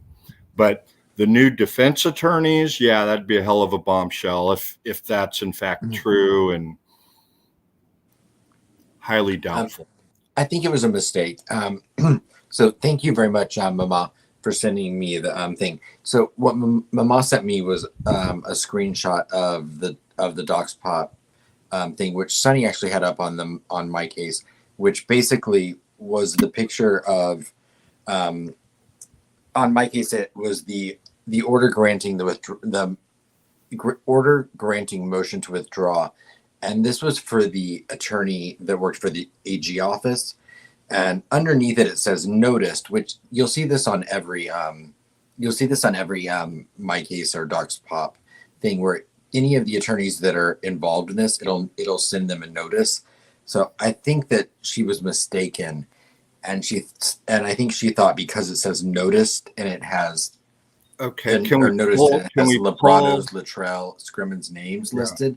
I think she interpreted that as they were being withdrawn from the case, and that's not the case. Well, so can we pull that up, and then we can all learn from this, and people don't. I was talking. I have it out. So, yeah. Adam sent, Mama, I don't know why I'm not getting your email or messenger thing. I have no clue why I'm not.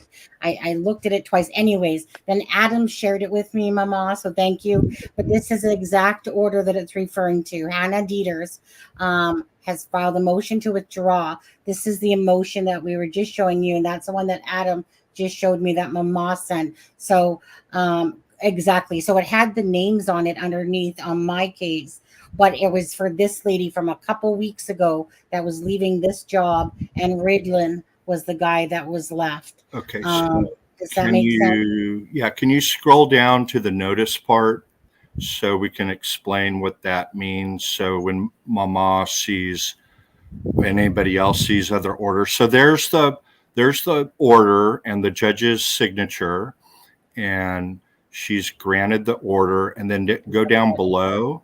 That's it. This is it. Oh, you'd have to go to the my case where it has them noticed. Yeah, on my case, when I was just showing you. Can you pull that up back again? Sure. Yep. So stop screen, present, share screen. Oh, I'm going to have a heart attack today, I think. So I don't know if your audience knows, Sonny. You get stuff within minutes of it being filed. Absolutely. Most in times, court. So, and then you turn around and forward me that stuff, and I see it when I see it. But we saw this today, and I think you and I were in a messenger chat, and we commented about it. It's nothing, but I want people. I Right. can't see that. What's it? Can you read it out? What it says on the notice? Oh, the actual notice. Do you want me to go back to the other notice again? No, this one. It says order granting motion to withdraw, and then it says noticed McClellan Nicholas Charles, noticed Scrimmin Robert Cliff, noticed Librado William Centino, noticed Luttrell James David Jr. And then the order was actually given on the 17th of November 2023, and it just hit my case today. Okay, so I think that's where the confusion came in. Yeah. So the order, and you have to order granting. You kind of have to know, but Adam's absolutely correct. Every order that gets electronically filed, Yeah. the clerk is responsible for making sure that the attorneys in the case get notice of that order. And so it lists who the clerk gave notice to.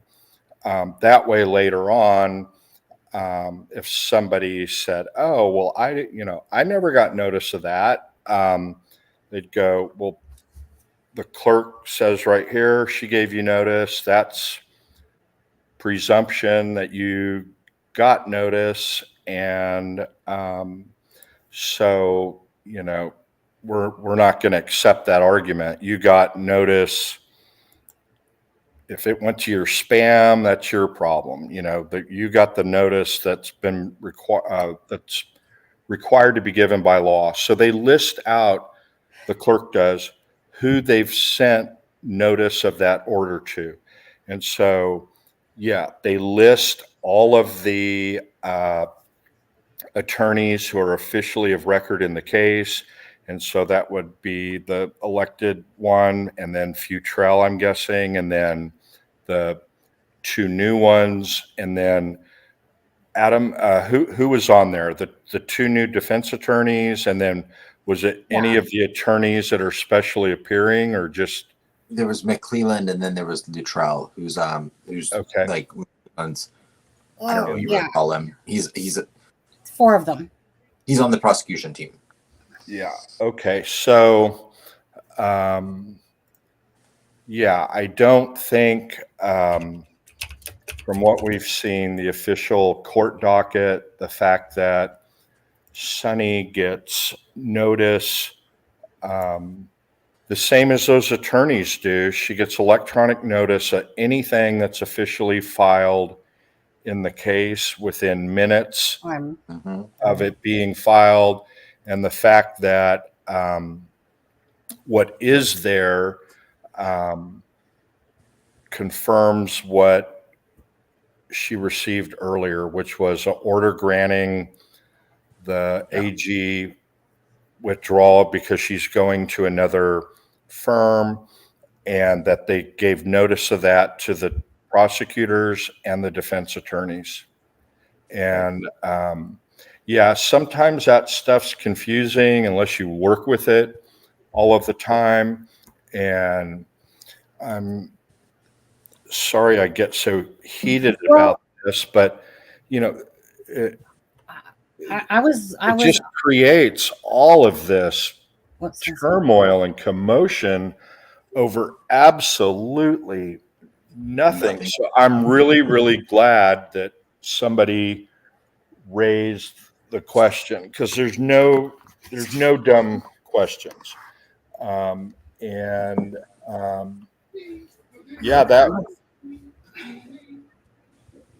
would have been a hell of a deal if we pulled that up and it said motion to withdraw by new attorney A, new attorney B. Right. And which is not a super easy thing to do if you're a public defender.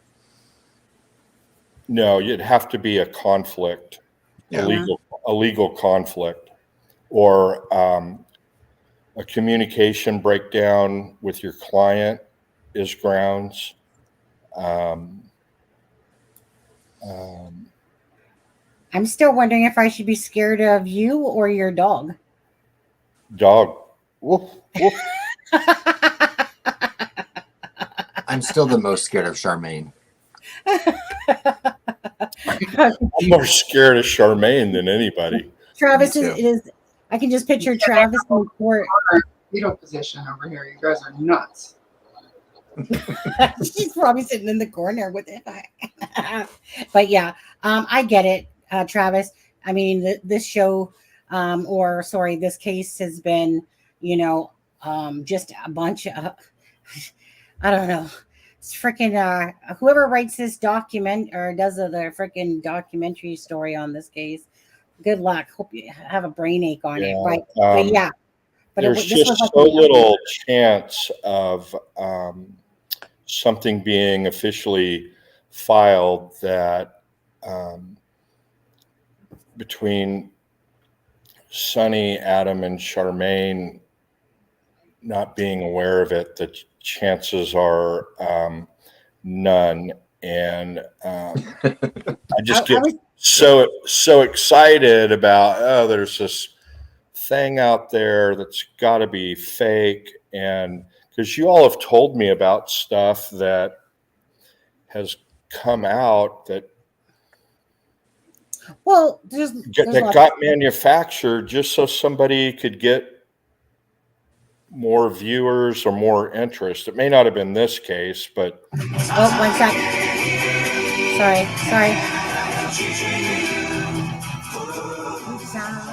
1 sec. Charmaine Super One Chat. sec. 10 Canadian dollars. Thank you. Will it- Most intense safe space live chat ever. Go right. Travis and Ray. go back up to the top and catch all those questions on there. Well, okay. You know what? Just because now that you're calmer a little bit, do you want to thank Charmaine for the super chat? Thank Yeah. you, Charmaine. Yes. Yes. And let's see, you guys. Let's see. Let's see, what else do we have? Anybody got a question there for Travis? Because we need to go to the. We got about 10 minutes left of this, Travis, because we really need to get to the Elvis Field stuff, as well. Yeah. Let's see here. So I'm up way at the top. Lead with love. Does she have the right to decide who will be the next attorneys? Oh, you answered that one already. Can she forbid him from choosing pro bono representation? So we answered the first part. That is what's being debated right now, and we need to see the judge's response to that, because if we just went by what was filed on behalf of Richard Allen and read it, we're only getting one side of the argument, one side of the case law. Most folks would say, well, no, you can't. The only way you can remove somebody is if they're not a member of the bar, and I can't remember what the other deal was. So we'll know more on the 27th. Lead with love. Can she forbid him from choosing pro bono representation? Well, she did. I think that particular part of the argument is the weakest and the least likely that mandamus would be granted on that. Charmaine asked, does that comment show bias, do you think? I'm not sure who she's referring to. Above that, she says, I'd like to know what everybody's opinion on the judge saying that she would not be comfortable with RA in her chambers. Yeah, we did that. All super smart people scare me. Travis is just top of mind at the moment. Charmaine's got to start hanging around with a smarter crowd if I'm at the top. Let's see. And Charmaine and Adam and Sonny are very, very, very sharp. And Adam, almost I'm being a scared. lawyer, has a really good insight. He's got a natural feel for it. And Charmaine, very, very much so. She asks the hardest questions. Yeah, I'm a little wuss that way. I don't have these hard questions because I'd have to know the law a lot more than I do. But I appreciate all the learning coming out of it. That's for sure. So I'm just scrolling down here. One day we're not even going to have to sit here because we're going to just have Chat GPT take over freaking videos and lives at some point. Lil Gambler said she had no hearing on this. That's, I think, a fair assessment of the transcript. She explained what she was going to do, and you can argue that either way, but that was not a hearing. Deb's True Crime. That's our Deb that just went over 1,000, right? Yes, Deb. Yes, she did. I'm a subscriber. Awesome. Hey, Lisa. Yes, they did. You have to, go through that series of 4 or 5 emails, which were an exhibit that was attached by Richard Allen's attorney in the Indiana Supreme Court. So they're going to be arguing, what those things mean, that, asking for that clarification and early meeting to figure out what the hell's going on, what they knew, when they knew it. I don't know that that's even going to be argued. Ivy Rose, she scares me. She scares the hell out of me. Did they officially know the hearing was to argue about the leak? I don't see that in the documents I've seen. Well, officially, no, Ivy, but as Adams pointed out, they had more than an inkling because the judge sent an email telling them to stop work about a week before the hearing. Baldwin hired a lawyer, Hennessy, who's a top lawyer, criminal defense lawyer in Indiana. He was the chairman of that Indiana Defender Council. He was one of the founding members of that. And he's got a lot of knowledge. And then they ended up filing an amicus brief. But no, to your point, nothing official. And that's the part in the transcript where she says, it's my motion. And, when you read through that transcript, it's with any transcript, and it doesn't really relate to the merits of what's going on. But you'll see in there, he'll say, well, he didn't know, or, I'm talking about him. What's going on is they're pointing or they're looking in different directions, and you have to look at the context of it to figure out, okay, there he's talking about, well, he didn't know, that's Rozzy. And then the judge asked, well, you knew. Yeah, I knew, but he didn't know. And that's one of the shortcomings of transcripts is, unless you're really, really clear, for the record, the him he's referring to, or for the record, he's pointing, let the record reflect that the witnesses pointed out the defendant. That's why there's those silly silly mechanics that you'll see in a courtroom. It's to make the record clear later on. Let's see. Interesting. They didn't want to be shamed in the courtroom, shamed by their actions. Apparently, if they're above reproach, then they wouldn't be shamed. No one, including, let's see. I'm looking for questions. I'm looking for answers. Love. What is the law in Indiana? I think you put that up. Yeah. Well, we have the law, Lead with Love, from the Richard Allen's perspective in the second petition.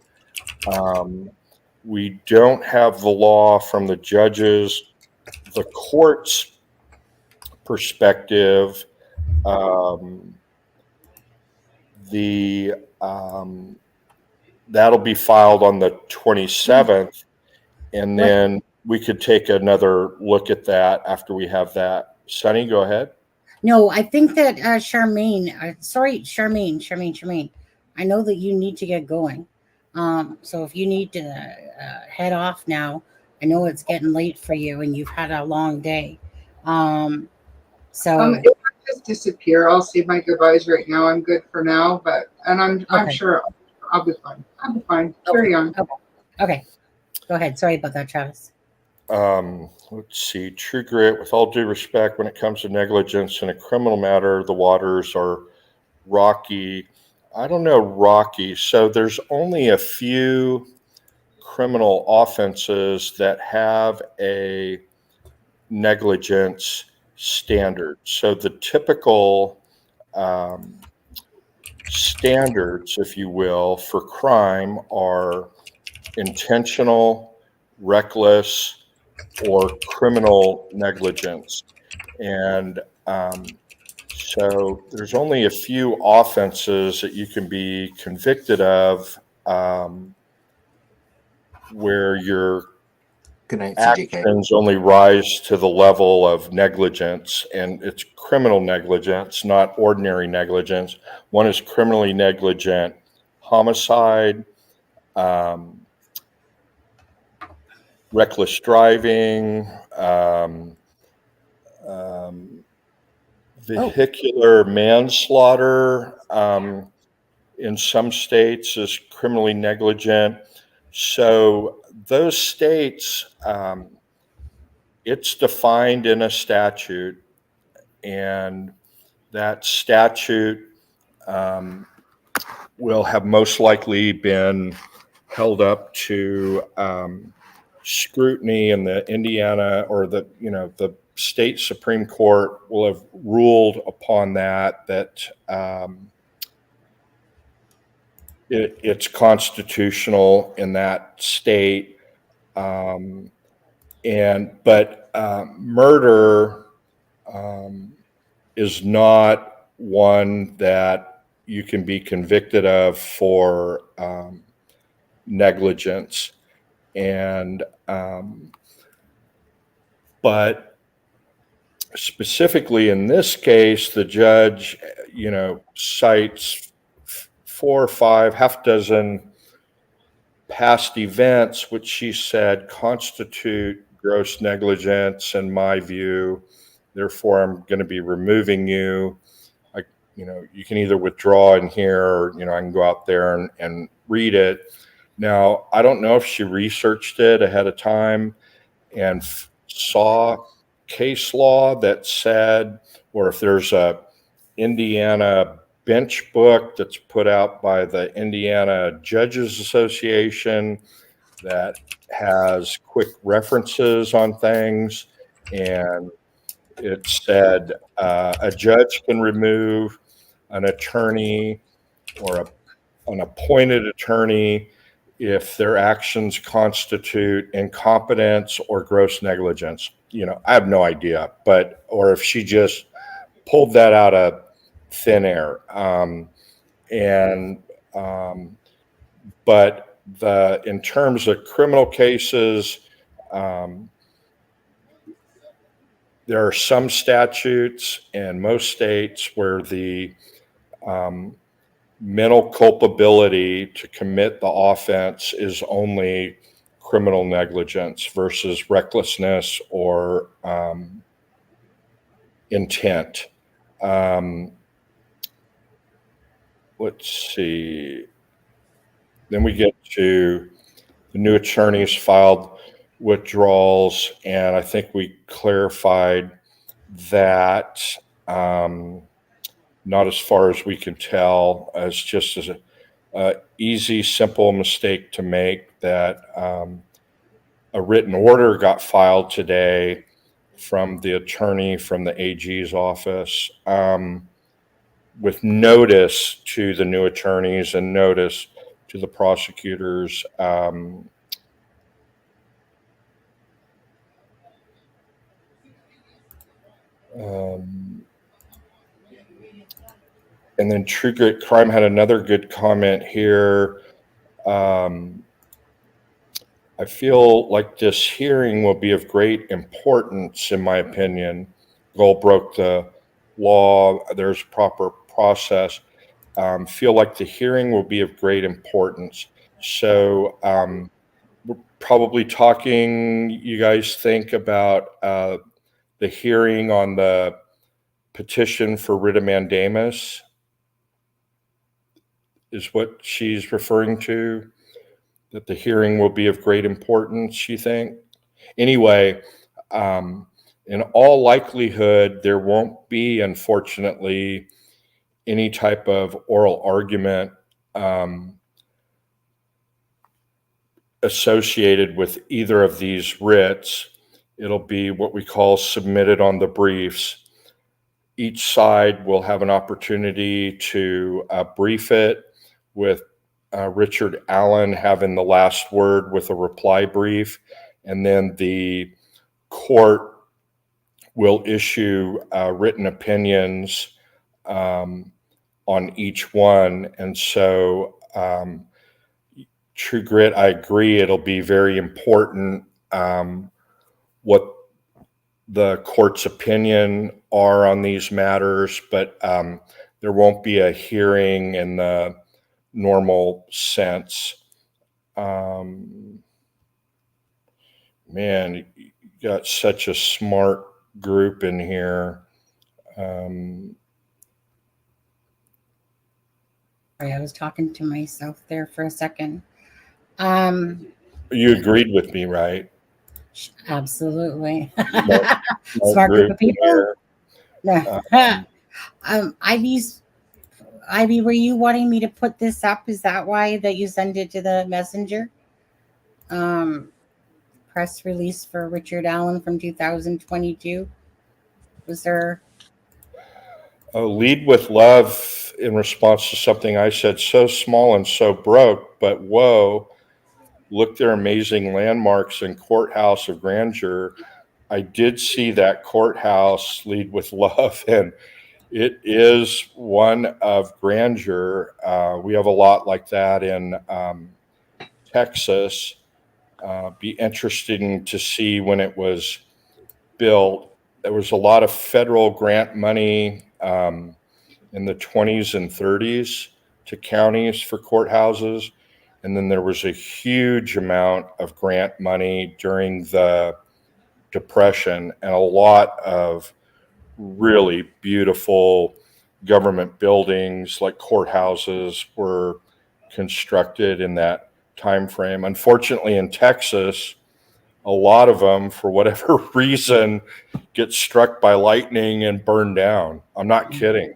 Anyway, it is beautiful there. I don't know what the other landmarks are there, but I'm going to look it up.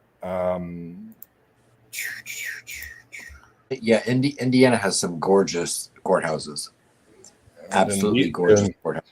Little gamblers giving me guilt complex because they've already got their trees up and decorated. Thanks for that info. Make me feel worse. let's see. I think I'm caught up. If I missed anything, if you'll retype it in there and lead with capital Q or question, we'll Okay. get back to it. And then I'd love to hear what Sunny, Adam, and Charmaine may think in response to anything I just went through. Okay. So let me say this quickly. So you guys, it's 2 hours and 10 minutes. So I think we're gonna leave the Elvis stuff for tomorrow night. I don't want to. A Tuesday night stream, yay! I think that's just You know who has a stream tomorrow night, don't you? who. Juan Tebster. Does he? He does. Yes, So, but he'll be about done when we start. Oh, okay. So I didn't know Tom was doing another one. Yeah. he actually he's puts a time limit on it now, so should be good. Oh, What okay. did you say, Charmaine? Said he actually puts a time limit on himself now, so it should be good. Right. Yeah. Does he? He's starting at 8 p.m., so he should be done soon after 10. I think he's doing like 2 this week, isn't he? I don't know. But he said if you watched it yesterday, you're not allowed to watch the other ones. Yeah, well, Oh. that's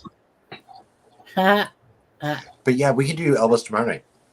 Yeah, I'm just at this, it's one of those things that for the most part I want to do a live on that. I don't want it to feel rushed, and because people are going to get tired right now because we're 3 hours difference in Indiana over there.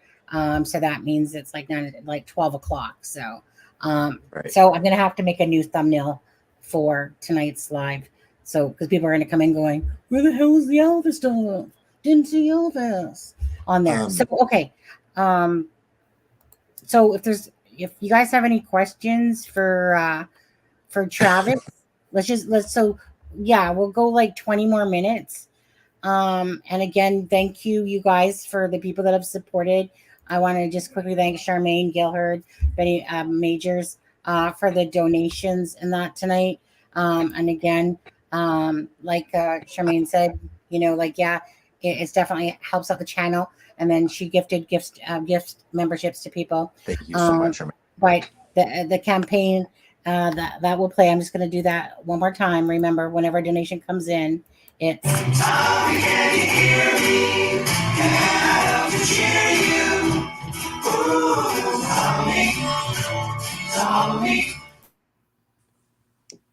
I like 867-5309 better. 867-5309. I think Zero Cool suggested early on in this stream we should do major or Oh, he said no, Captain Captain Major Tom Ground Control. Yeah. Major Tom. No. I love that song. Oh, that's even better. That's That even one's better. Oh, Charmaine, don't listen to that. I have a question for Travis. Did and I mean this is hyper. It's nothing significant, but one thing I did notice when I was reading the transcript for the Chambers thing is did you notice a contrast between the demeanor of, and it's hard to put to really put context to a conversation when you're reading like written words, but between I felt like there was a stark contrast to Rosie's personality and Baldwin's personality in the way that they kind of addressed the situation, the judge, each other. Just I felt like there was a very stark contrast in kind of who they were. Did you get that at all? Without a doubt, Baldwin was in there, hat in hand, eyes down, head bowed, just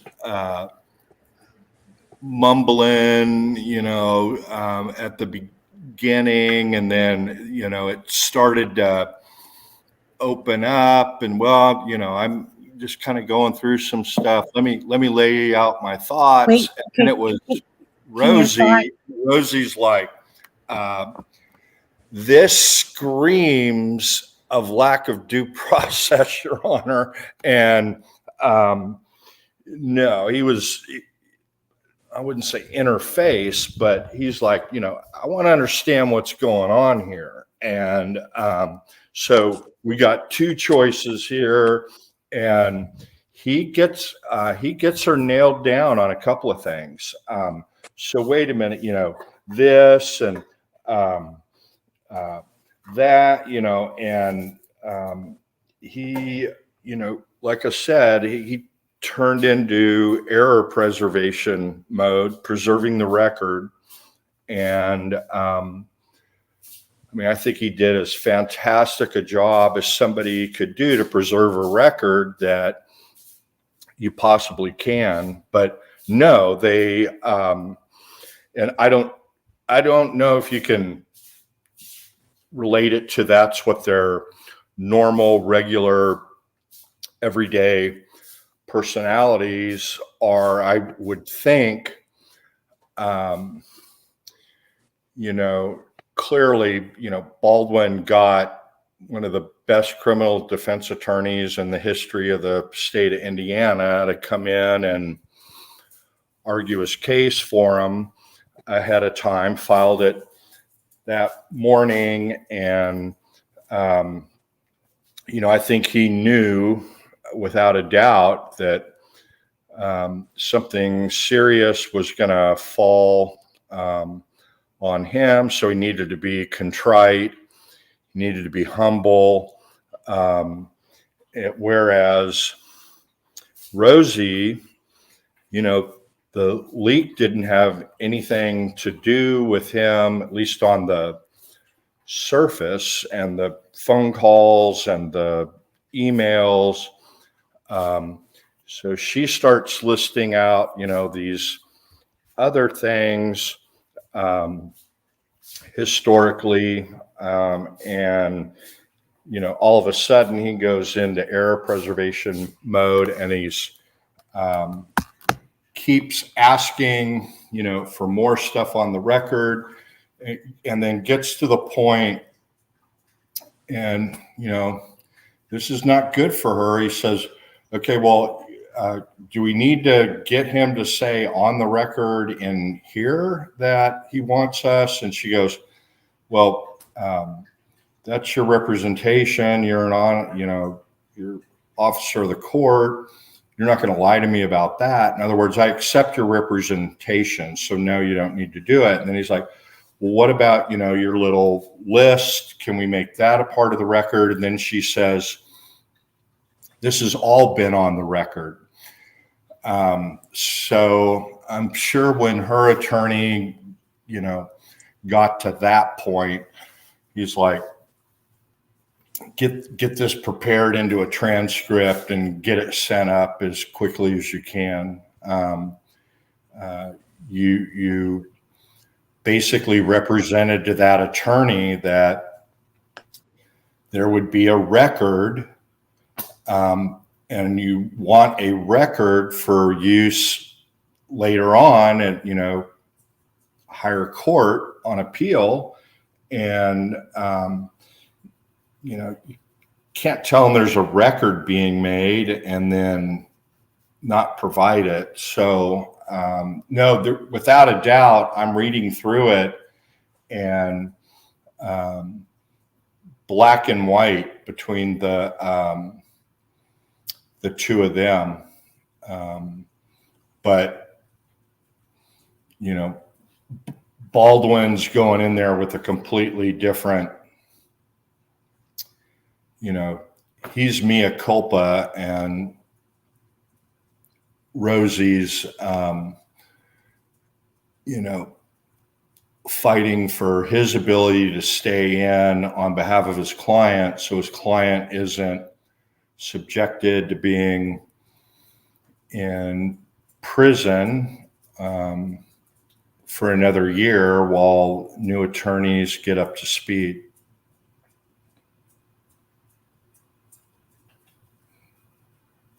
Travis, do you see that question there from AJ? I'm being for reals on that question. Does it become a new law? Unless you answered that, because I was too busy doing something. Does it become a new law or an amendment to the Constitution? I'm sorry if that sounds dumb. No question is dumb. There's no dumb questions. Go back to that. Was that AJ's question? This stuff. Okay. Freeze that. Don't let it go anywhere. Okay. You know what they say? No dumb questions, only dumb lawyers. Yeah. Does it become a new law or an amendment to the Constitution?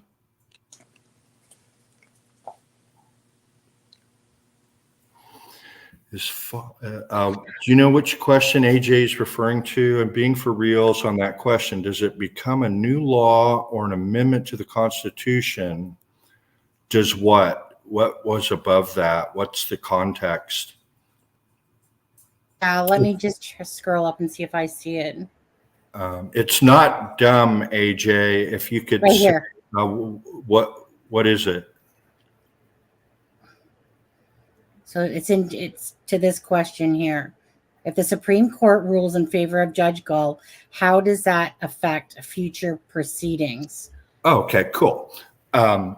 So depending on how they word it, and if they actually are reaching the merits, they say, okay, here, it's not a procedural thing. They say, no, this isn't subject to writ of mandamus. But if they said, nope, this is appropriate for a petition for writ of mandamus, so we're going to decide whether you have to, it has to be a written motion setting out the grounds, and you have to give a hearing, let the attorneys come in and counter it if they wish to. So let's say that's the ruling.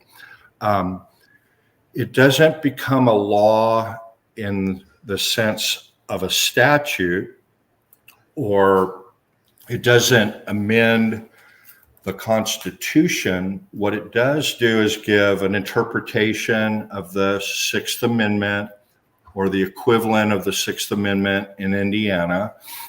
And what they call that is it becomes a precedent. So, I know you all have heard that word.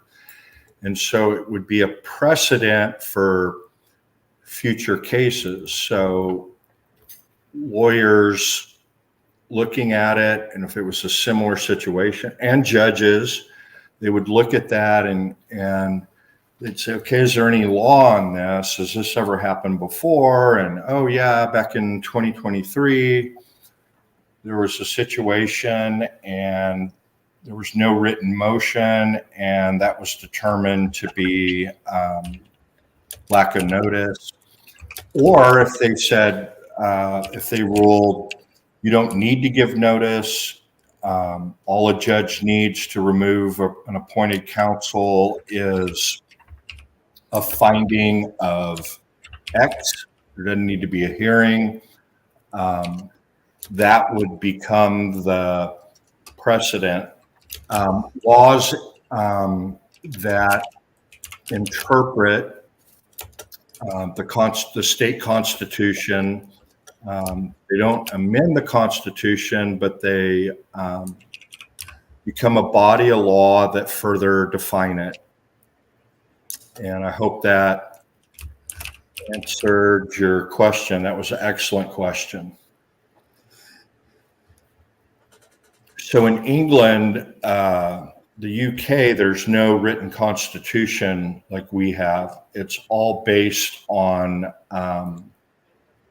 prior documents like the Magna Carta, different proclamations from Parliament, court decisions, and it's all common law over there. Here, we started out all common law. Everything was based on court decisions, and then it started getting codified into written constitutions and to statutes.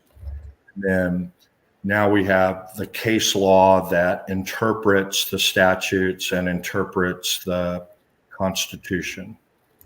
So it would become a precedent as to the interpretation of the right to counsel in Indiana. Right, Adam? Absolutely. Absolutely. Ivy Rose says, is it normal for non-hearings to be on record with a court reporter?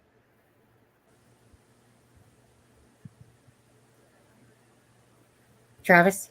What's that about the court reporter? Ivy Rose just wanted to know if it was normal for non-hearings to be on record with a court reporter. It's not normal for in-chamber conversations to be on the record, but they can be. And it's clear to me that the judge arranged, she mentions a portable something device. Some judges prefer like going over jury instructions. It's just more comfortable in chambers to do it. And so they do it in there. I had one judge in a trial, rather than sending the jury out each time, if somebody wanted a sidebar, There we go in chamber.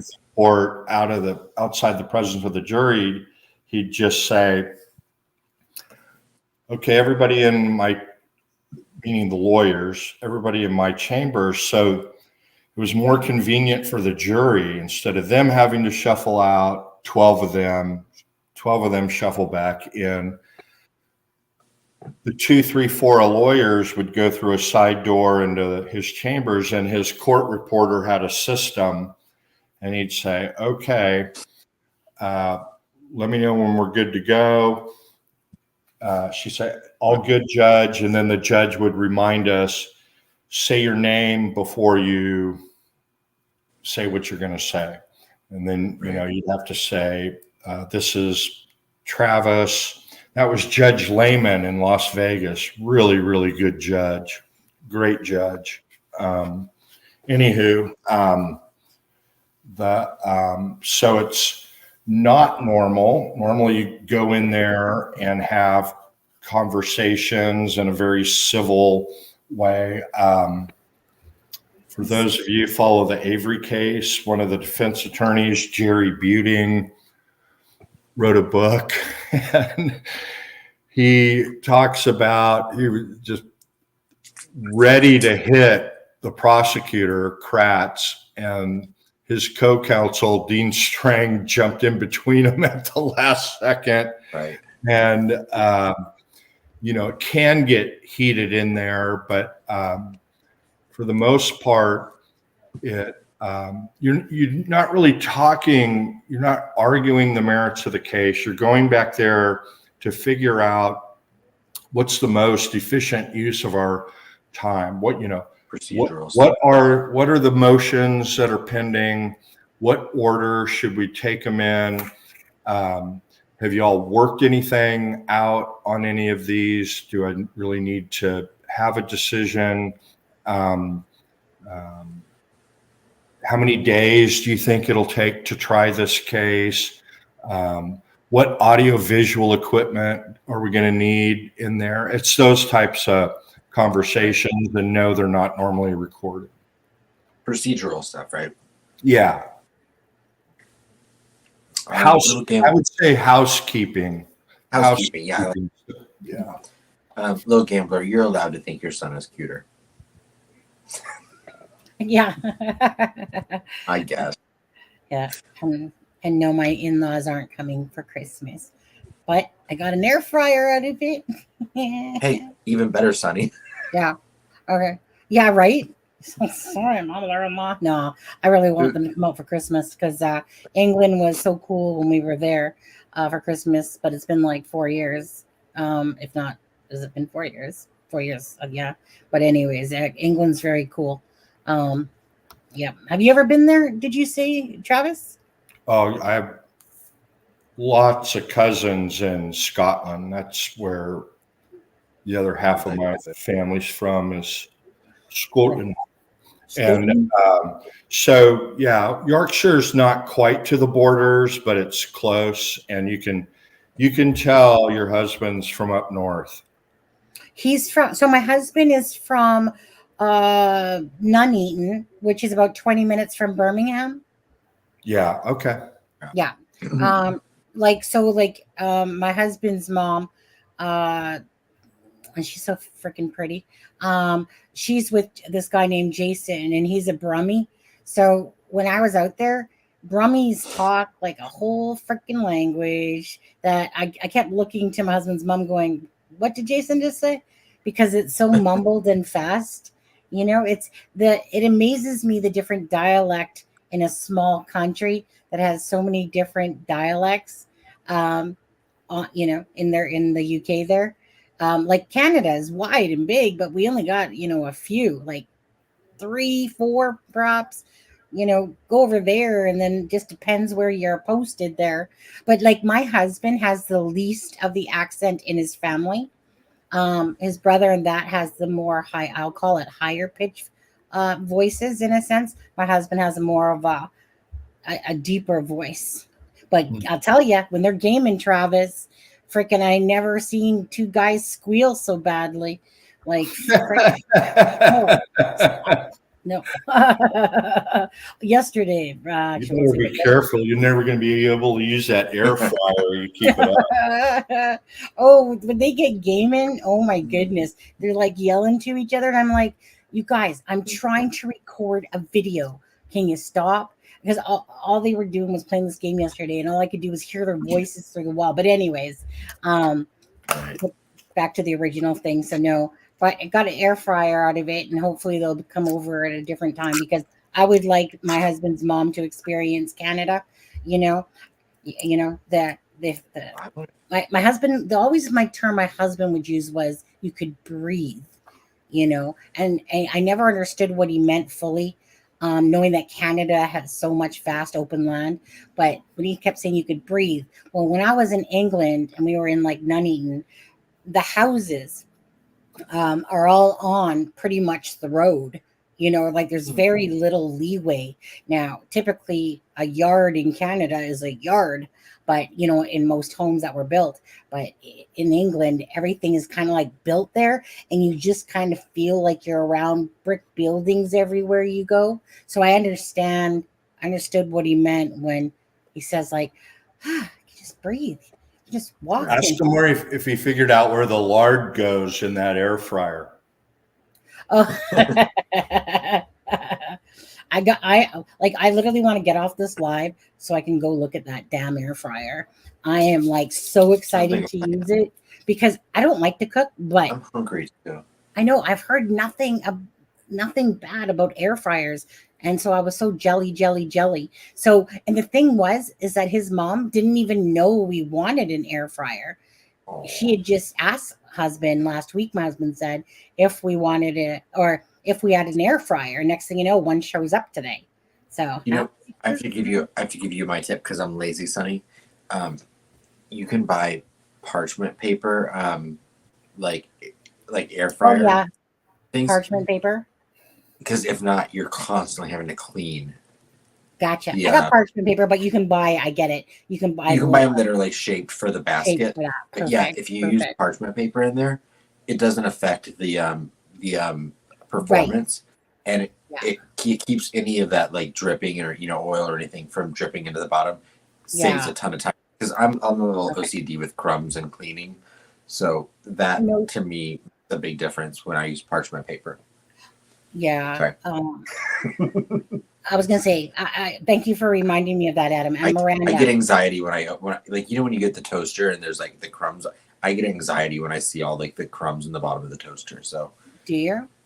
No, I do. I'm weird like that. Like if I do something in the microwave and it like there's food explosion. I'd rather not even eat it. I don't really want to eat it then.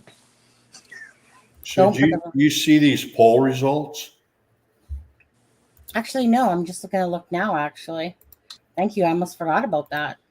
So, well, you talk about the Elvis ones that. Yeah, that's the only poll Well, I was gonna say yeah. So let me just quickly read those out My because goodness. I Okay. forgot all about them. Apparently, Um, people are saying their parchment paper caught fire. So I don't know, Sonny. Be no, careful you in don't. Canada. I don't know. Well, I can't overly see. I mean, parchment paper you use in the oven all the time too. I mean, it can get a little bit of fire on it. Well, I At wouldn't put times. it in the. I don't. I take the basket out, and then when it's preheated, I put the stuff in the air fryer in the parchment paper. I would never put the parchment paper in there without Yeah, food. I wouldn't think that you would do that. But I'm a Um, little. But I said I'm OCD about like crumbs and stuff. So yeah, I'm not. But yeah. So wait, does Elvis Fields have anything to do with Delphi? Yes, he needs to be looked into more. 45%. No, he's full of crapola. 28%. Here for the live and don't care. 5%. And love you and I hit thumbs up. 22%. Lisa is the don't care. I'm here for the life. I'm pretty sure. Yeah, who this is like, can I hit the button more than once? No, he's kidding. But anyways, so let's just do final thoughts, you guys, because honestly, I want to go look at that air fryer. And this live has been 2 hours and 55 minutes. And Travis, thank you again for explaining to people and your thoughts and stuff like that. And we'll see what the 27th brings us in like pretty much a week. Besides, Right. I mean, you see more What if filing. what if they rule before that? Oh, you think that they would rule before that? Well, think they I don't think they will, but they could. Oh, they Charmaine, set the deadline, so that's not going to happen. right. Yeah, exactly. Right. 27th, right? But they could. But they, Yeah, yeah, you feel about it. yeah. Okay. So let's wrap it up. Final thoughts, Travis, on anything? yeah, I'm Besides- looking at some spring rolls. oh, Our grocery store chain down here is based in Texas. It's HEB.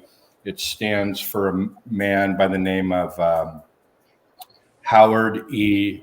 Butts, Butts, Howard E. Butts, HEB. Anyway, I'm looking heating instructions: oven, microwave, air fryer. Man, I really wish I had an air fryer. No, thanks for everybody for their excellent questions, and I hope folks learned at least one new thing. Yeah, and if I don't see you all before in the U.S., we have a holiday called I was Thanksgiving. going to say, We yeah, don't have that in the U.K., but right. oh well. And hope everyone has a nice, safe, enjoyable Thanksgiving. Root for the Cowboys. They play every Thanksgiving. And that's about it. And then Do you think we're going to see a filing for tomorrow to this? Or no? Are we going to be seeing any filings probably in the next couple of days so a week from today, besides that one? we're going to have a lot to talk about, and we'll look forward to doing that. Yeah.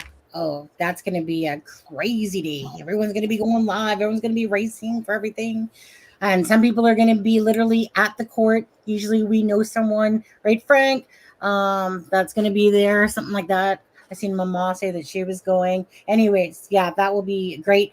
As for tomorrow, I we'll don't cover need- Elvis Fields tomorrow. As for Thanksgiving, Alexa will be joining us on Thanksgiving, and which is what, Wednesday or Thursday? Sorry, Thursday.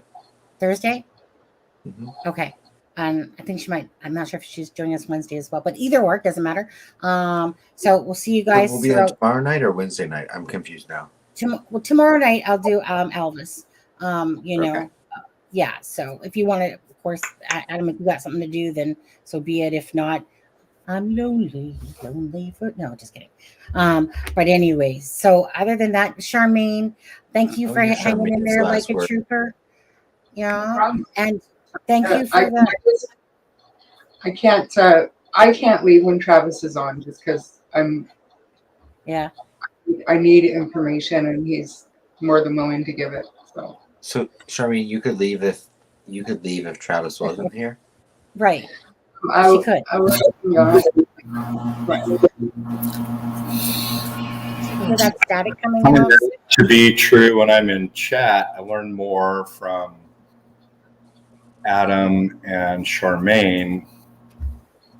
You. I think we're going to need a schedule. Yeah. I think you, You know, you said okay. that. I just want to make sure that I'm the dumb one because you didn't mention my name, so you guys didn't learn nothing from me.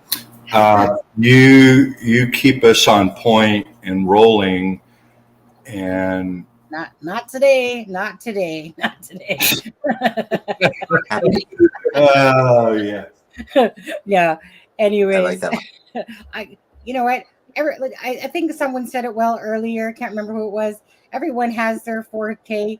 Lawyery stuff isn't my forte. Like I said, I read it, I get the gist of it, but to sit there and try to understand what the law is, and if what she did was right or wrong or this or that, that's beyond any brain power that's in mine.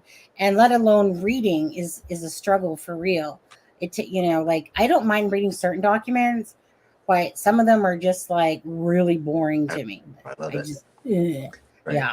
I like the juice and the dirt of the stuff, not the, the media Love it. and this and blah blah blah media. I don't care if da. But anyways, so thank you, Gail. Thank you again, Charmaine.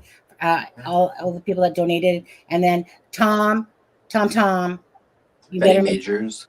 yeah, get around control the Major Tommy. We're gonna see you on a live soon. I can feel it. You're gonna feel the love from this channel pulsating from us. So we love you, buddy. And he has a live tonight, you guys said. And yeah, and Charmaine again, thanks for the gifts, memberships to people and the donation, and Gail. And you. let's see, Gail and Betty Majors as well. Alrighty.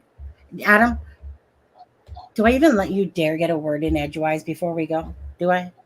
Do we risk it No, for I'm the just biscuit? grateful. I'm grateful for all three of you for and your opinion. So thank you very much. Can you tell me how smart I am, Adam? You're pretty, Sunny. Thank Okay. you. So, I think you're brilliantly creative, Sunny. oh, you guys. That's funny. Okay. Anyways, you guys, we're going to head off of here. You guys take care. See you tomorrow night. And thank you guys so much for joining us. And hit that like if you haven't yet. That would be great. Thank you. And subscribe if you're not subscribed. That will help me too. And outro's coming. Outro, I gotta find you. There we go. This is Sunny Justice and Aspen Connor from It's a Crime and Shame, wishing you all a good night.